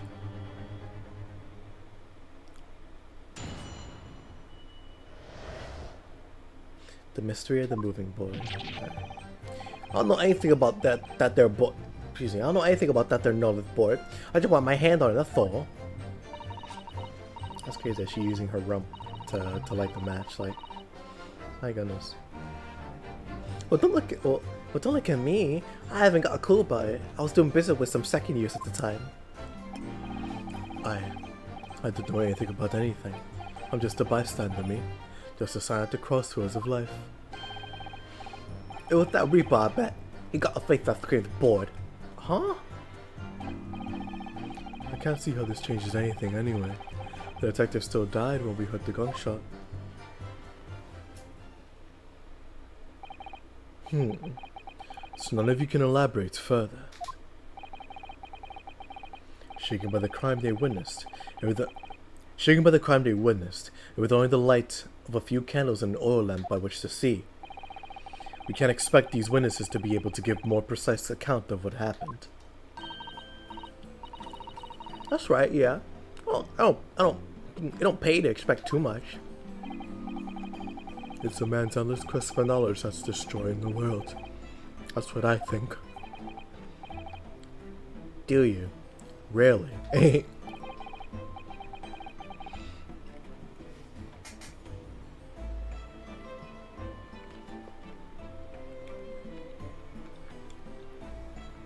you go. In any case, as this testimony shows, even if the notice board is moved by somebody following the incident, it makes no difference. When a gunshot rang out, the accused is the only person at the scene. In short, the only person who could possibly have committed this crime is Barack Van Zeeks. None of this wrangling over the board changes the simple fact. Quite so, quite so. Does the defense still wish to cross-examine the witnesses despite the circumstances? Most certainly, my lord. Excuse me. Most certainly, my lord.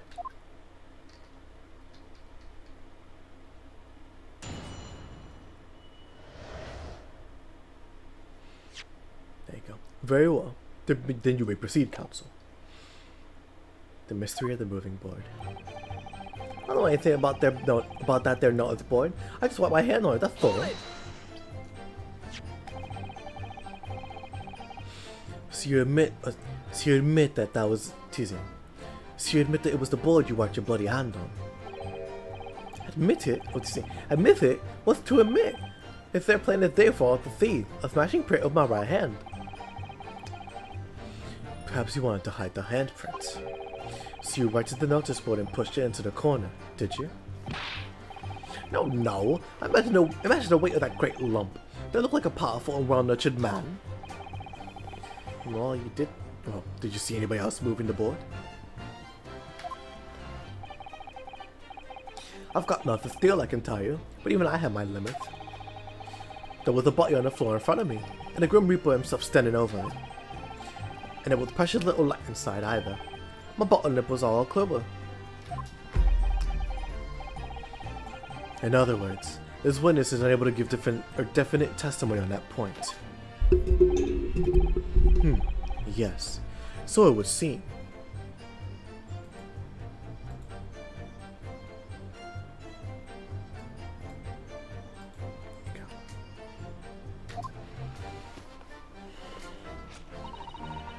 Well, don't look at me. I haven't got a clue about it. I was doing business with some second years at the time. Hold it!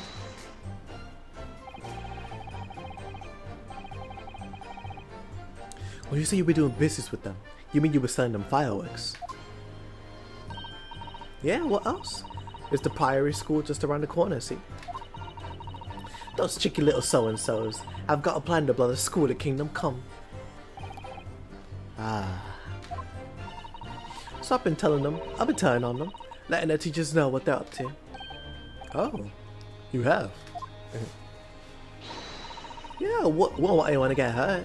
So let the school know the kids are playing with dodgy toys. I wonder who sold it to them. Then, praise the Lord, the teachers take all the fireworks off of them. And then, praise the Lord again, the kids all come back to buy more. Everyone's happy, so.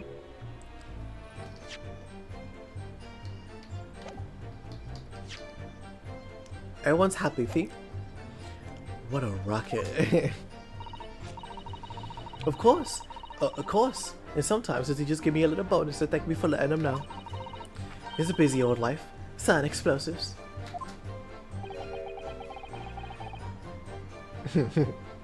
Venus is a guileful goddess indeed. Yeah, that's right, Ishtar. Whoa, she's bold. She's real bold, my goodness. Well, telling barefaced lies is kind of my thing, really. I'm never so good at it. Excuse me. Let me know what you got going on, blood. Something wrong, Mr. Sandwich. If I said it was, could we just leave it at that? Would that be the end of it? No. Did Miss Venus' statement just now bring something to mind, perhaps?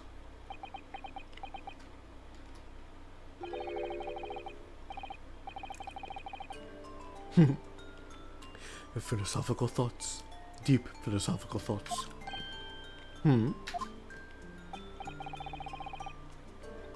Let's say there was a great liar. And a great liar said, without batting an eye,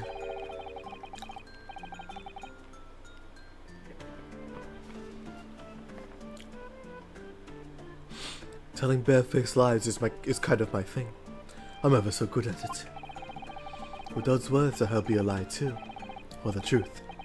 In which case, she's not a liar. Oh, it's a hellish paradox, that one. Don't you think?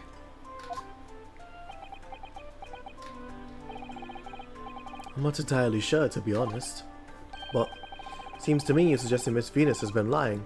Are you?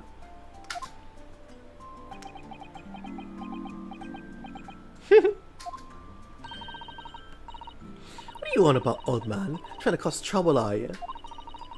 Keep on like that. Oh, is she a reference to that one story? The girl with the...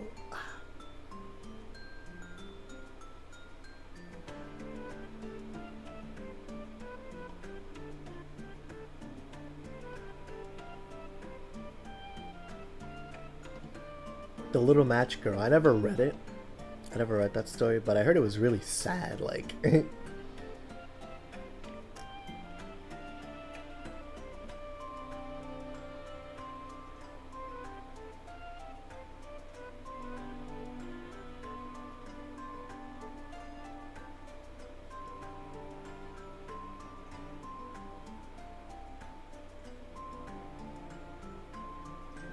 Yeah, I heard it was really sad now looking at it. My goodness, that's a sad story. Hans Christian Andersen, bro. You're just some blue-haired guy in Fate, but you're more than that. And I'll wrap your whole body in fireworks and set them off. I'll give you something to tremble about.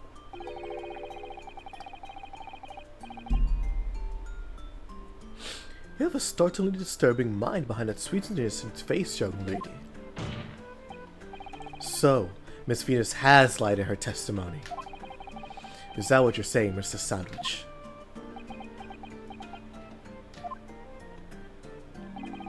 Well, if it means I'll be burning in hellfire for the rest of my days, so be it. Yes, that's what I'm saying. Can you elaborate, please, sir?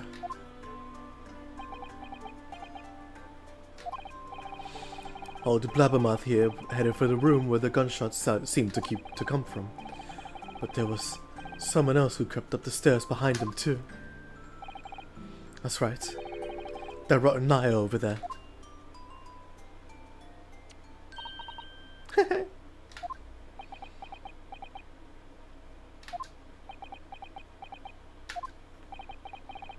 Do you mean to say that you did in fact betake yourself to the scene of the crime after all?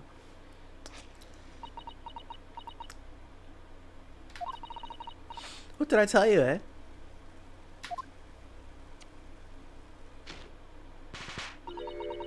I said I was gonna tell him barefaced lies, didn't I? Yes, you mentioned it. Well, that revelation rocked the whole courtroom, didn't it? Who knew firecrackers packed such a punch? So you did indeed visit the scene of the crime, did you, young lady? Good grief!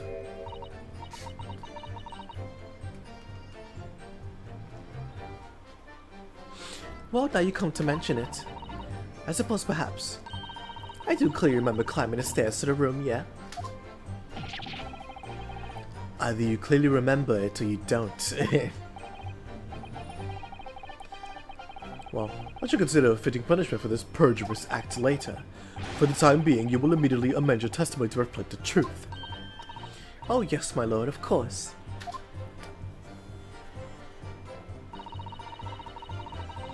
Maybe I did sneak along behind gossip and have a little peek into the room where it all happened.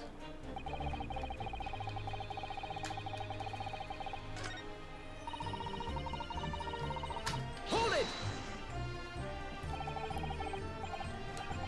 You make a habit of lying, do you, Miss Venus? Well, I suppose so. I don't really know, to be fair.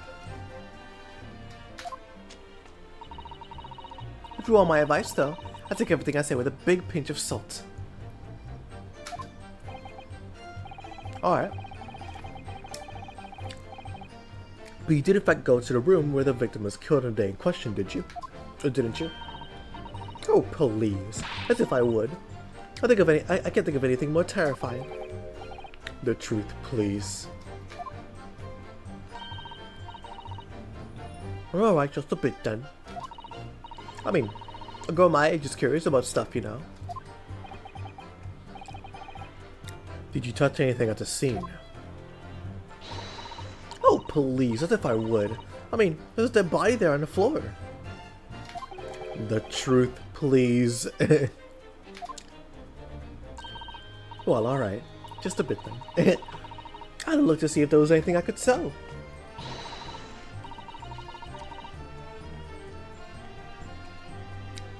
So I did give the place a once-over, but it was nothing to write home about. Right, now, I hesitate to ask this, but...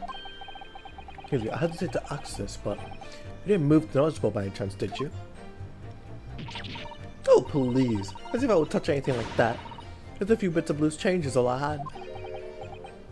The truth, please. Well, alright then.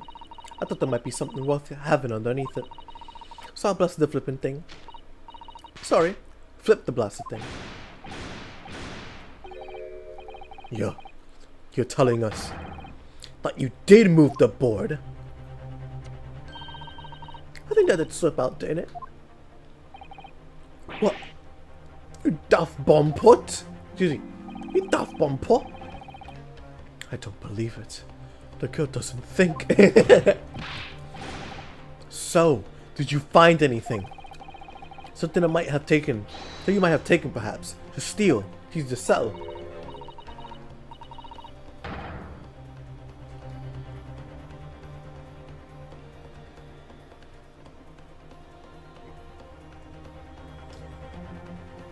There you go. The truth, now! I might have found this old pocket watch under the notice board, I suppose. But just a bit of junk like this can't be worth much if it...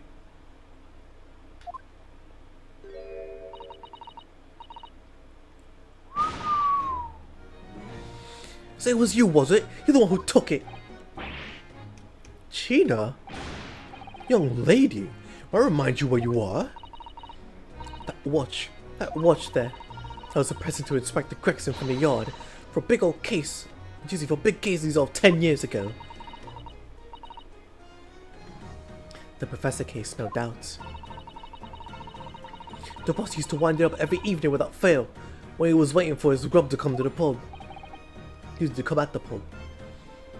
I see. I swapped it over him once and blimey, excuse me. I swapped it over him once and blimey was he upset. He gave me a right earful. Said he hadn't missed a day in the last 10 years, polishing it and winding it. It meant the world to him. That watch did. Possibly not the best thing to go diving for then. It's not all that though. I took it to Jabba's. Huh. I took it to Jabba's that night to ask how much it was worth. To ask how much it was worth. But the old dealer wouldn't touch it. Wouldn't give me a penny for it. Said it wasn't working. Knocked about and worthless, he called it. Duh! I knew I should have lifted it.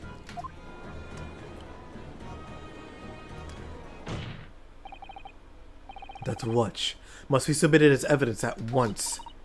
Oh please, just so long as you promise to give it back when you're done. That is not yours. Not a chance. I'll swipe it from you if you even try to get your gobby mitts on it again.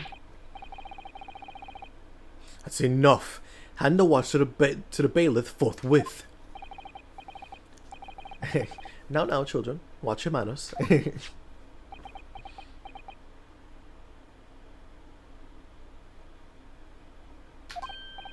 Good lord! The glass appears to be broken. More than likely, it shattered when the inspector was shut. It doesn't tick anymore either. Which is why the bees didn't want it. What a waste, eh? Yes, indeed. It appears to have stopped at the hour of 5. Exactly when the gunshot was heard then. Which supports the prosecution's claim, of course. Gregson's pocket watch was man turned to the court record.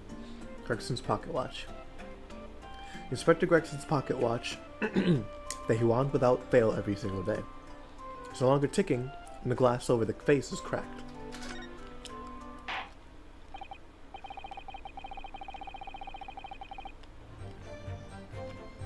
Well, it would appear that the mystery of the moving notice board has been solved at least.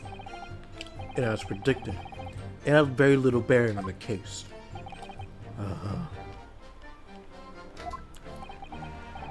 Now then, continue with the cross-examination, please, counsel.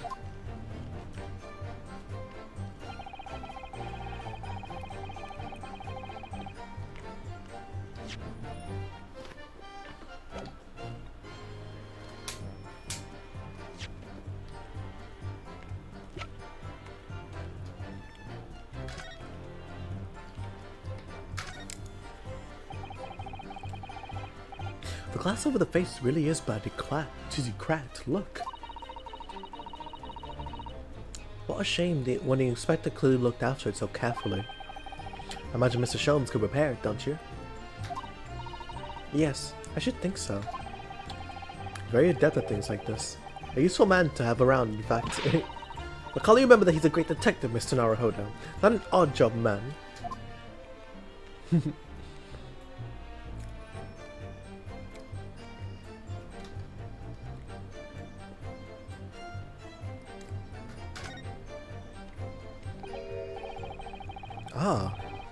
There's a tiny little keyhole here. Can you see? Oh yes. Probably for the winder used to wind up the mechanism. Looks a little unusual, don't you think? Yes. You need just the right key to wind it, I imagine. I feel so I've seen something. Something a bit like a key that's about the right size to fit in this hole. It'll be wonderful if we had the key. Let's check carefully over what we've already found.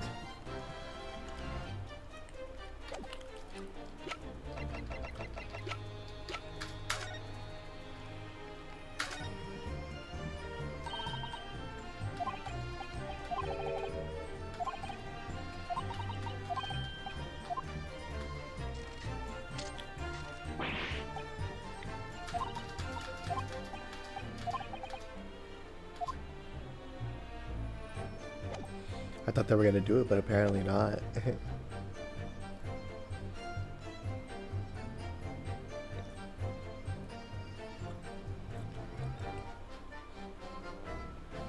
Hold it!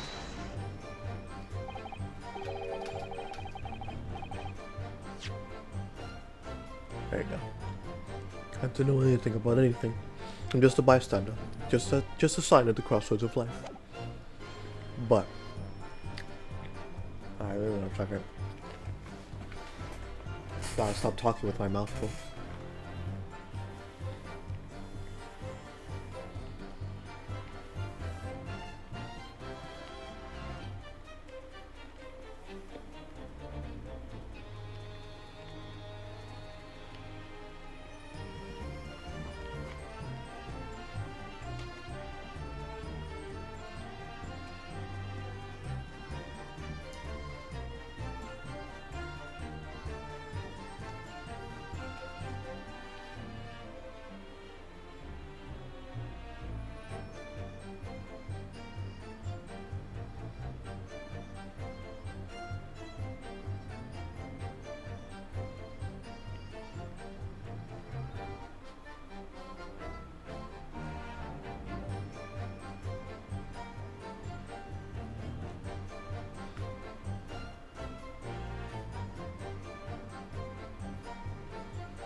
Anyway, let me get back to it. But, I'm teasing. But, did you go to see what had happened in the room? Or, you did go to see what happened in the room, didn't you? Fresno Street is my whole world. It's all I know. And I know all of it. I have to make it my business to know if I want to hold my sign up high. So you did go to see what had happened. It's not the destination that's important. It's how you get there, isn't it? Did you notice the notice board in the room? If you think about it, we're both the same species, aren't we? Both different members of the sign family. So if I spotted it, I might have tried to trip it up out of sense of rivalry, I might admit. Teasy, I'd admit. So I really need to tell you that you're a Homo sapien. Teasy. Someone really needs to tell you that you're a Homo sapien. Not Homo siniens. That's a little tongue twister wrong. Does that mean you didn't notice the teasing? Does that mean you didn't notice the board? I can only repeat what I've said before. I don't know anything about anything. I'm just a bystander, me. Just a sign at the crossroads of life. In which case, just who was responsible for moving the notice board? I mean, we know who it was. It was that Reaper, I bet. He's got a face that screams bored. Hold it! Dizzy, it's the Reaper, I bet. He got a face that screams bored. What exactly do you mean? Oh, come on now. Don't tell us you're not noticed. He looks like he hates everything in the world, that fella. But not notice board. That's the one thing he likes. You can see it in his eyes. I can't say I've ever noticed. I'll tell you one thing for free though. I never took my eyes off that man on the floor, or the Reaper, not for a second. Sorry? Well, I was that scared I couldn't. You never know what a feeling like that might do if you look away, do you? If you didn't take your eyes off of the defendant, you should be able to confirm categorically whether or not he was the one who moved the notice board. The Reaper didn't do nothing of the sort. I can swear, the Reaper didn't do nothing of the sort. I can swear to that. I couldn't have missed it if he heaved that thing up right again and dragged it into the corner. Right. Glad we cleared that up. What happened to the face that screams bored? I feel your pain, Cosimo.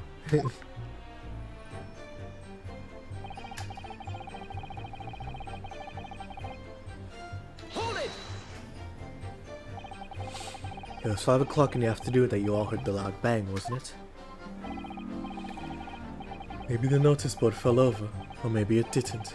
Maybe I fell over, or maybe I didn't. But the Reaper's fate is sealed either way, because of that gunshot we all heard. So your fate's sealed too. My fate? That's right. The defense is fated to lose, and the prosecution to win. In other words, it all hinges on that single gunshot. So if I could just find some problem with that part of the story, it may be possible to change all our fates.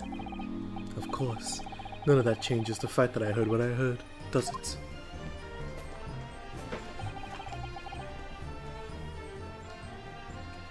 Not much to go on.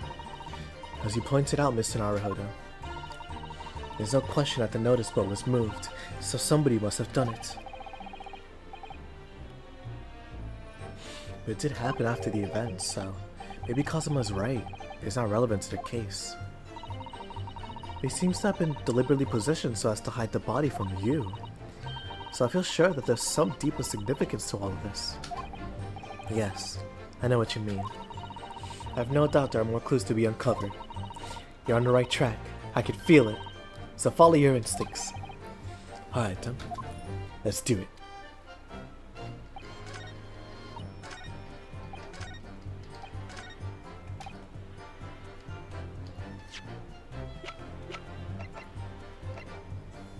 Objection! No, that wasn't right.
Objection!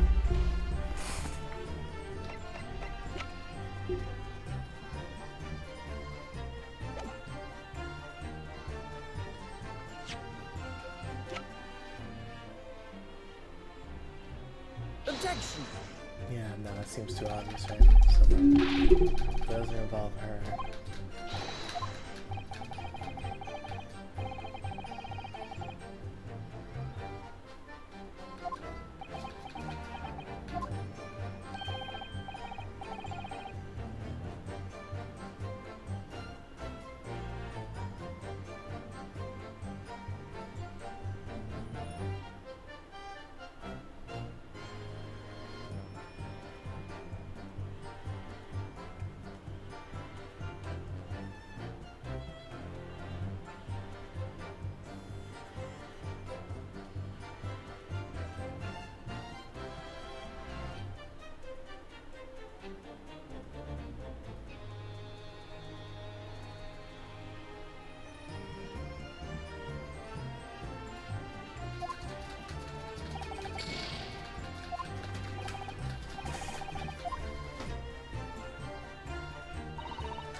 Objection! Okay. Nope, nope, that's wrong. That's wrong. Wait. I thought the music just, what's it called? It lined up perfectly to make me think that the music cut out.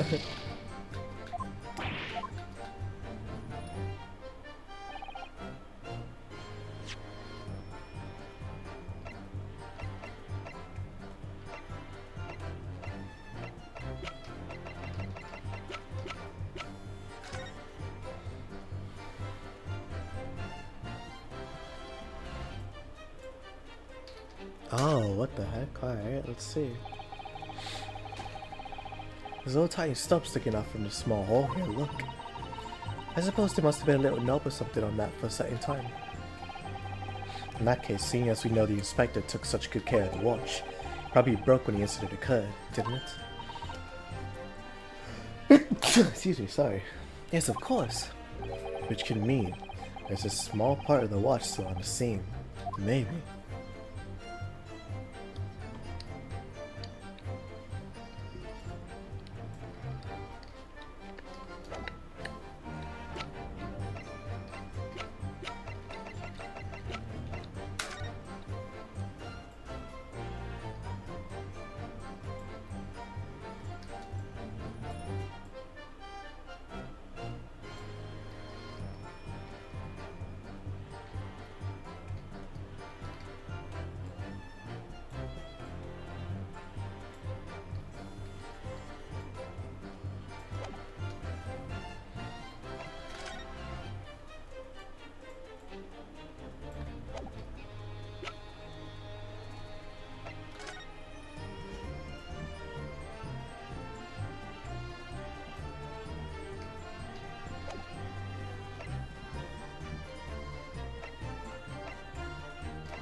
There you go.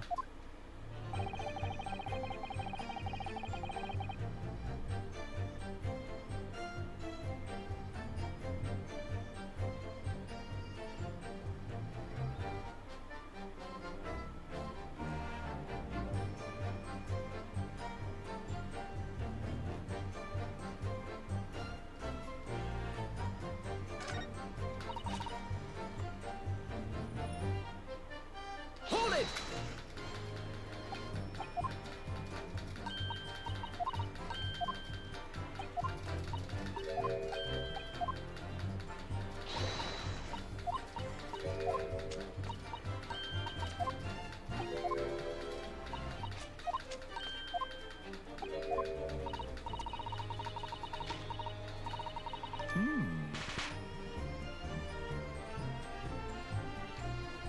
Excuse me.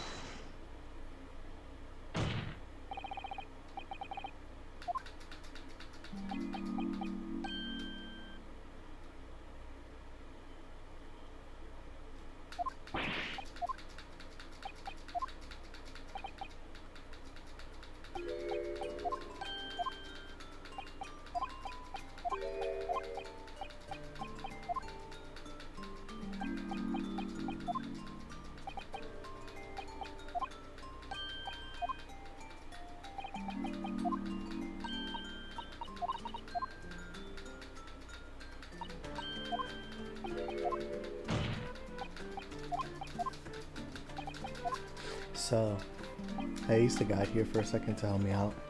No, not yet. I was stumped.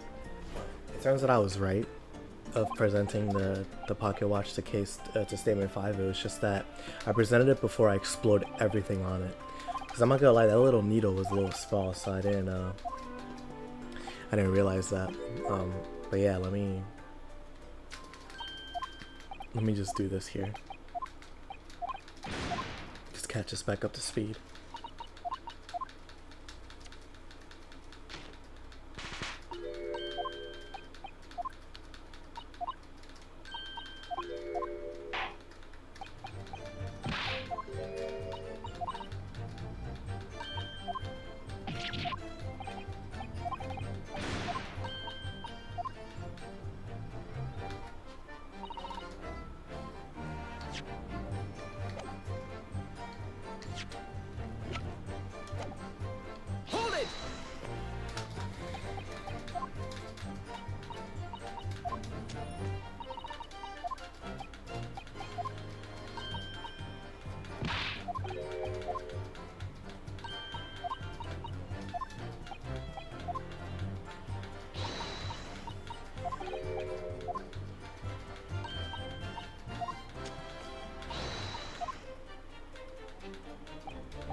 Alrighty.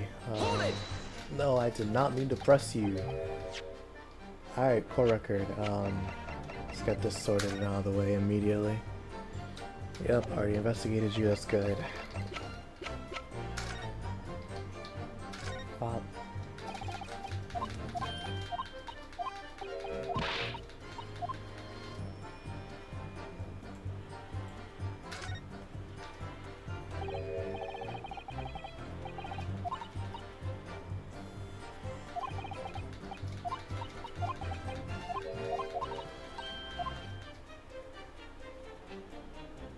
And finally, number 3.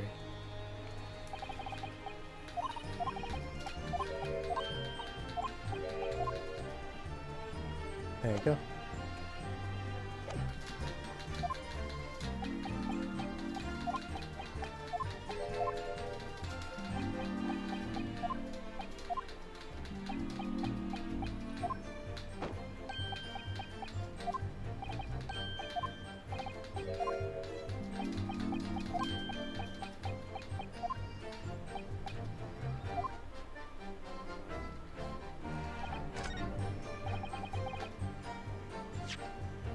Alright, let's try this again. Nope, didn't work. Oh, I wonder why then.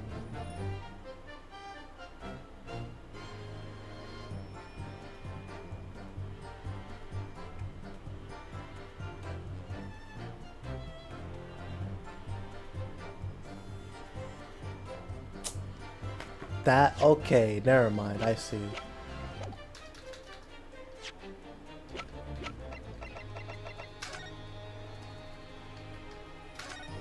There you go, yeah. This, now this is my fault, I will admit. It's because I didn't examine the key. I was like, oh, they didn't say anything about it, so why didn't they? But I have to make the connection. See? There you go. Examine the key. Oh, wait, I gotta read it. Hold on. Mrs. Do you think this key could be the key for the Inspector Gregson's watch? Oh, yes, it could be. Let's try it at once. There's not a moment to lose. There you go, see?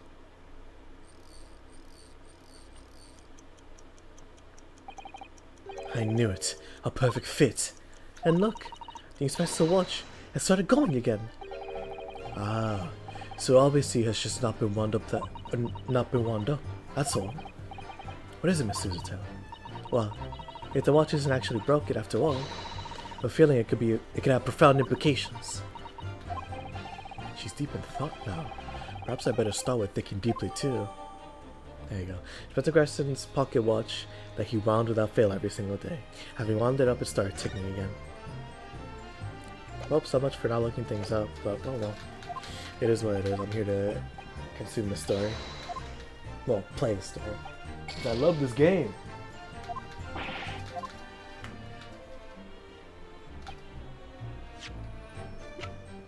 Objection. There you go. Try and let me look like a fraud. I know what I am. I'm afraid that's not necessarily the case. Oh. At the scene, we found this key to the winder of the inspector's pocket watch. A key? Having wound the pocket watch, we discovered that it in fact still works. You see, the watch didn't stop because it was broken at all. And that fact completely undermines one of the most fundamental premises on which this entire case has been built. Why is he built like that? But order! But counsel! The watch is stopped at almost exactly 5 o'clock. Yeah, which is just when we heard the gunshot.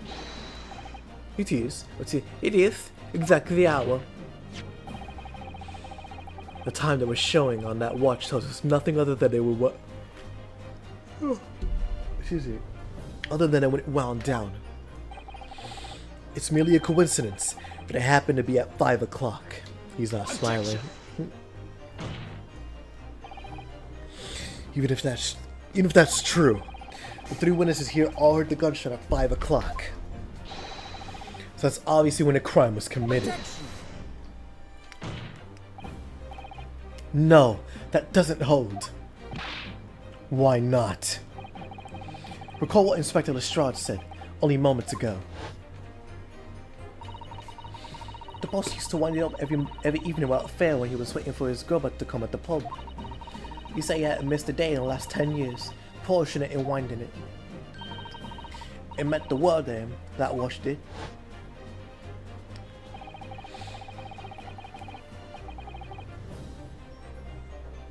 Oh, gosh. The victim was in the habit of winding his watch once a day, even in the evening. We can reasonably assume, therefore, that he wound the timepiece on the evening before he died as well. Yes, that would entirely be reasonable. But if that's the case, you wouldn't expect the watch to have completely wound down by 5 o'clock the following day. Oh, how you explain it then? In summary, the evening before the day of the incident, when the gunshot rang out in that room, the inspector was already unable to wind his watch. You can't mean. What would stop a man winding his watch if he's been in the habit of winding it every single evening for 10 years? The obvious answer is that he was already dead.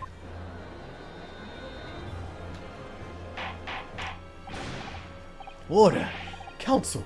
That is the most extraordinary claim! Objection.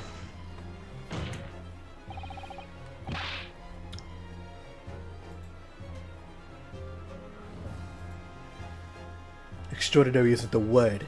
It's absurd. You claim he was already dead the night before. Do you really think that Scotland Yard's coroner would have overlooked something like that?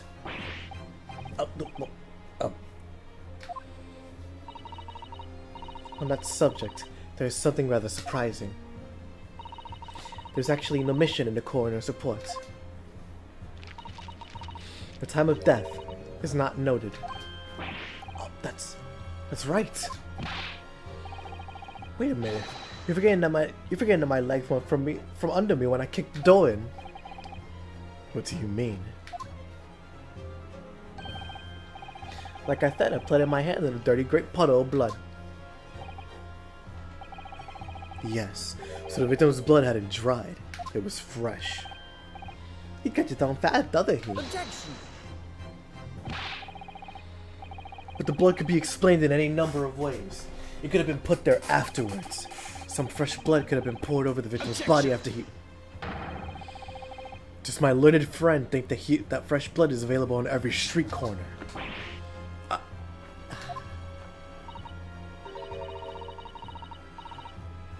Well, it needn't necessarily have been human blood, of course. We have been told previously that Scotland Yard has no way to identify blood as human. The problem is currently being researched. At present, you are correct. It is beyond our abilities. So then, a chicken's blood could have been used, for example. There's certainly a possibility that it wasn't the inspector's blood at all. Objection. But the gunshot was heard at 5 o'clock that afternoon. That's beyond question. Is it though? What?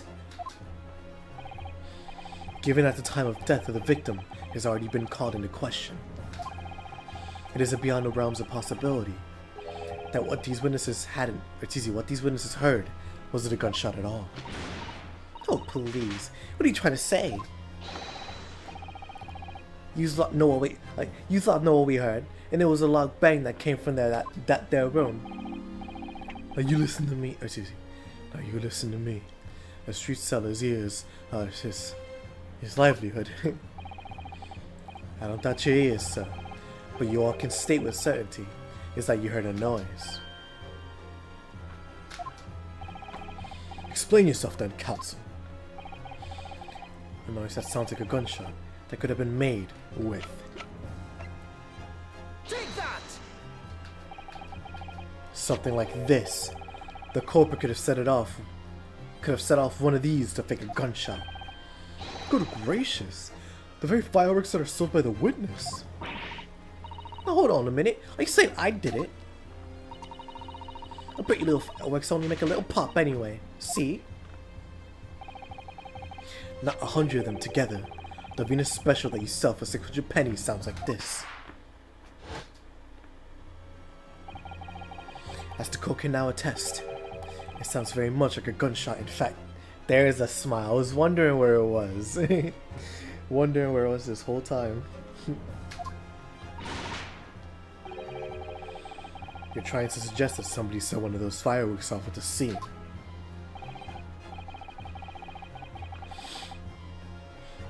I'm suggesting that somebody knew that the defendant was in the room at 5 that day and sought to implicate him by creating a sound like the gunshot for those for these peddlers on Fresno Street to hear. Objection. But even the accused himself has testified that he saw no one else in the room at the time. Whether it was a gunshot, it was a gun or a firecracker, the only person the only person present that caused that bang was Barack Van Zeeks. One whiff of a match and my firecrackers go pop. See? That's why people like them. I feel for your fingers, young lady. Objection. Recently during my time in Britain, I've learned a lot of a very useful invention indeed. Something called, a time bomb. Good heavens, a bomb! Yes, a device that allows you to blow up whatever you like, whenever you like. Mr. Naruhodo, I'll worry that your unfortunate phrasing there may lead to yet another international incident.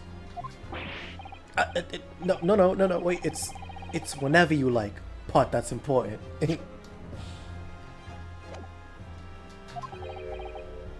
A timed device. Yes, exactly. A timed device. Something of that nature could have been planted at the scene. A device that was unable to produce...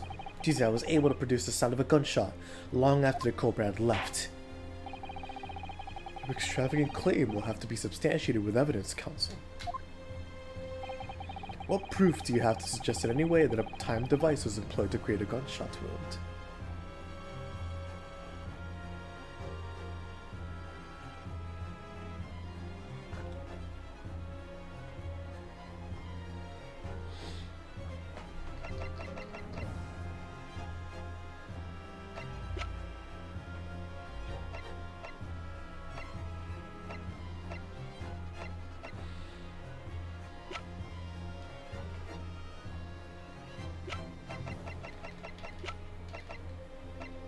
I guess it's the candles. Because if they're burning at different lengths, then... yeah, it'd be this one. Because that's a measure of time, funny enough, yeah.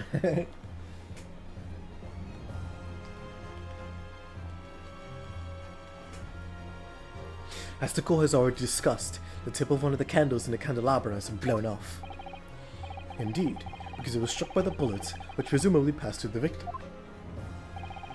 I don't think that's possible, my lord. Not possible. Why? Because of the scorching. There are gunpowder scorch marks clearly visible on the broken candle.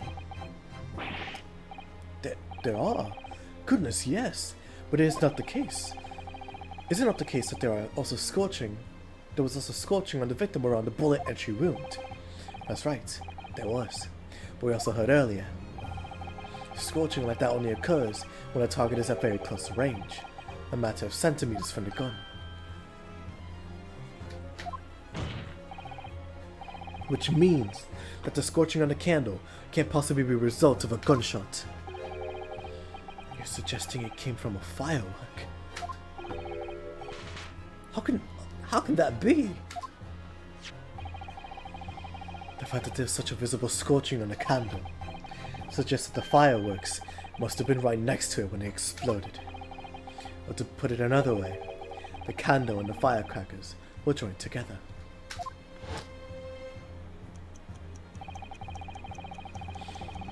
The culprit attached the firecrackers at the point part way down the candle. After the killer had left the scene, the candle slowly burnt down along with the other two, until eventually it ignited the fuse of the firecrackers, generating a loud bang.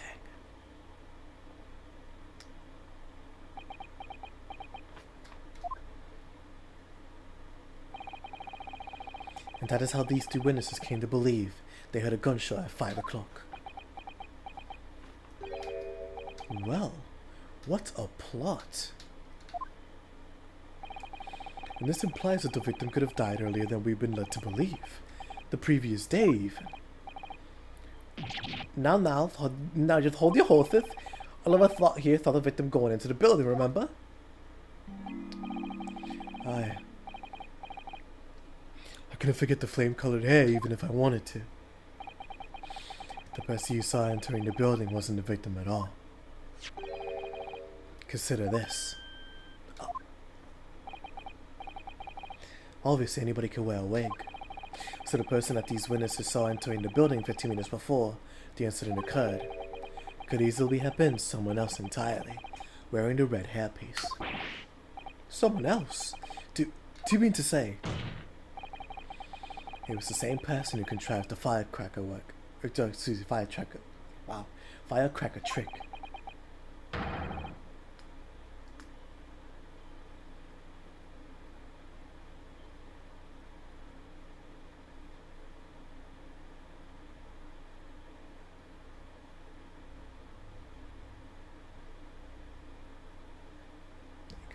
In other words, Inspector Gregson's killer.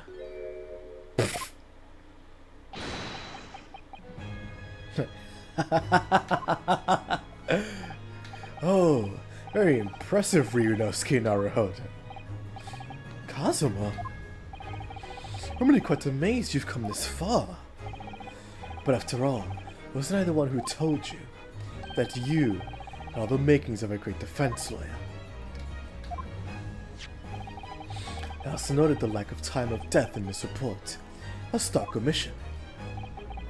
But as far as I'm concerned, this whole country's justice system leaves a lot to be desired.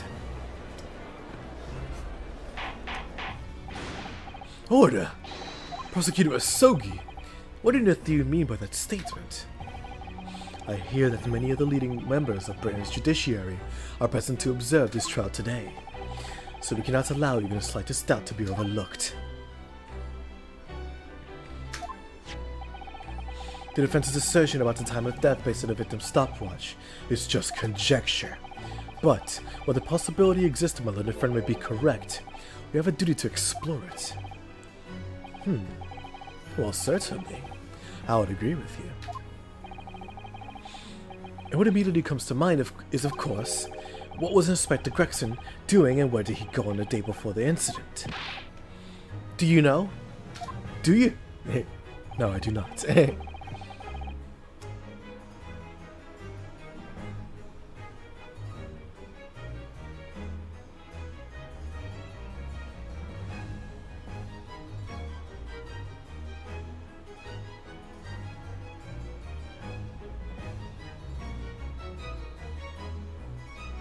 There you go. The inspector always carried out his investigative work alone. His movements were treated as confidential within Scotland Yard. Even within the yard. However, considering the evidence we presented so far, I'd say it's fairly apparent what case the man was pursuing. Wouldn't you, my little friend? I do have a feeling about what case he might have been investigating. Yes, I agree. Surely. My lord, the defense believes it can explain to the court the case that was being investigated by Inspector Gregson at the time of his death. Very well, counsel. Present your argument to the court. What evidence is suggestive of this case being investigated by the inspector the day prior to the incident?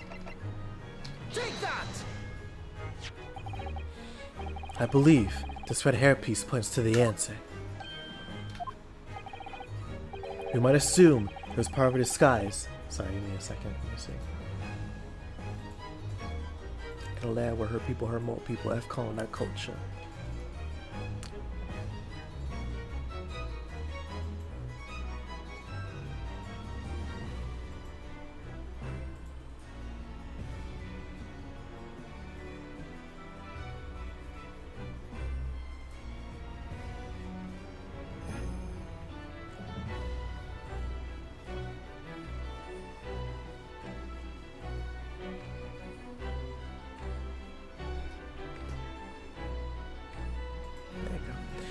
You might assume it was part of a disguise used to carry out an undercover investigation. Surely not. Such a brightly colored hairpiece will only serve to make the inspector more noticeable. Yes, that's quite true. Olivia had made him stand out in a crowd. Except, that is, in a crowd of gentlemen from the Red-Headed League. The Red-Headed League? So, you already worked it out. What on earth is this all about? Is there such an extraordinary league of gentlemen? The Red-Headed League is currently under investigation for a grand deception. A deception of what nature, Council? They've been targeting red-headed men all across London, or all of London, and tricking them out of small sums of money. 2 men were arrested for this misdemeanor only yesterday, in fact. My lord, the defense calls for these 2 men to be summoned at once. 2 redheads? Inspector Gregson clearly infiltrated the Red-Headed League using his hairpiece. It's very likely that he had direct contact with these criminals. It's quite possible that such contact led to more serious events. GG, sorry.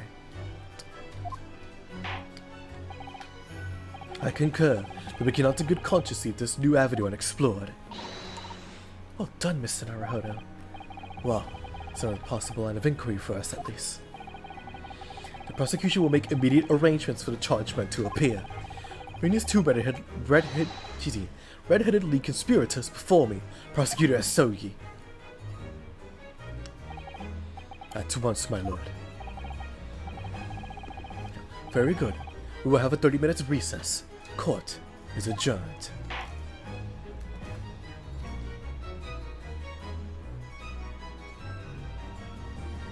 To be continued, yep, there you go.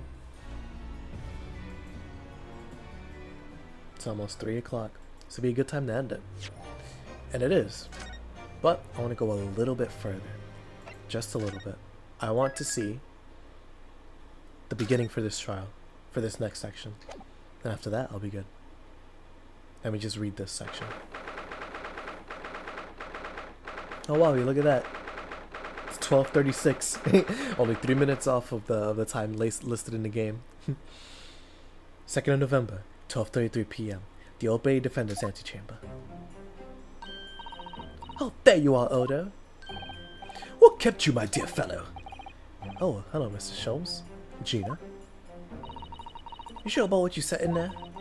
That the boss, you know, actually died the day before? It's pretty hard to swallow. Yes, I was shocked by the revelation too, Gina. As was I. Possibly more shocked than the both of you. It's not a competition, Mr. Sholmes. But I was more shocked than all of you put together. This is the autopsy report in question, is it? Yes. It's strange that there's no time of death noted. I suppose there's a simple explanation, or perhaps it was a deliberate omission. Oh dear, if it was deliberate. It puts me in mind of the last case we worked on, and Dr. Scythe. I know. Anyway, seems that on the day before Lord Van Zeeks discovered his body, Inspector Gregson was investigating the Red-Headed League, so perhaps something happened with him. Come to think of it, you had trouble with those League men too, didn't you, Mr. Sholmes? You were taken in by their trick. No. Naturally, I wasn't taken in as you put it. My sleuth-hound interest was merely piqued slightly by their rare scent of a weekly £4 income. And that scent masked the underlying scent of deception, I suppose. The 2 criminals in question are the pair we saw being arrested yesterday, aren't they? In Mr. Sholmes' suite, I mean. That's right, Suze. And it was me what took him in. Thanks to a tip-off by a good law-abiding citizen. Indeed, yours truly. There's gonna be that pair in a witness stand next, is it? Something doesn't quite make sense to me though. The day before Inspector Gregson was found, you hadn't had trouble with the Red-Headed League yet, had you? What would the inspector have been investigating now? Well, the likely explanation would be that Grixon's own sleuth-hound interest was piqued by the rare scent of a weekly £4 income. Don't tar him with the same brush as you, Sholmes. Yes, well, then there's the whole issue of Inspector Grixon being investigated by Lord Van Zieks for some reason. The Reaper, the Red-Headed League, Inspector Grixon, Lord Van Zieks. And Cosmo. I feel as though he knew we'd arrive at this point somehow. Gosh, I think you're right. What's he really trying to achieve here today? All the answers will soon be revealed. Observe the time, my dear fellow. This recess will be over shortly. Yes, you're right.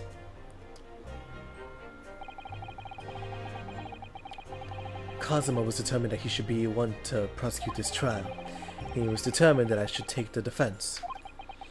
Just what is it that he's hoping to make me see, I wonder? I get the feeling we're a long way from the end of this trial yet. Are you ready then, Miss Suzette? Yes.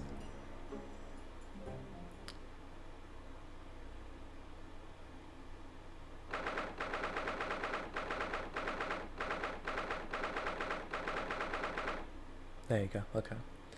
Alright, now I can save.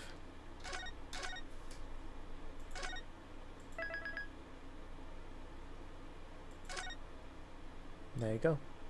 Alrighty. Well, it's gonna be it for me for now, everybody. Hope you all enjoyed the stream. And I'm sorry about all the yawning and the intermissions. I should eat before I do these, I'm not gonna lie. But it's a 3-hour stream, you know, like taking into account for like the intermissions, it's only 30 minutes of like content that you could cut out. Besides that, honestly, it's a pretty good sizable stream, you know? Compared to like the 6-hour streams we've had as of recent, 6 hours, 4 hours, you know, all that jazz. I'm glad that this one is 3 hours, you know, it's suitable. It's a good length. So we're keeping the streak alive of like 2 to 2.5 hour streams for this game. Because in the last game, you know, we had some that were 2 hours or even an hour and a half, but excuse me, an hour at that. But yeah, you know, I'm really happy with this one. I'm really happy with this one. Anyways, we're halfway done with this with this case. So we're only just getting started, funny enough. But yeah, until then, thank you all for watching. Hope you all enjoyed. I'll see you all.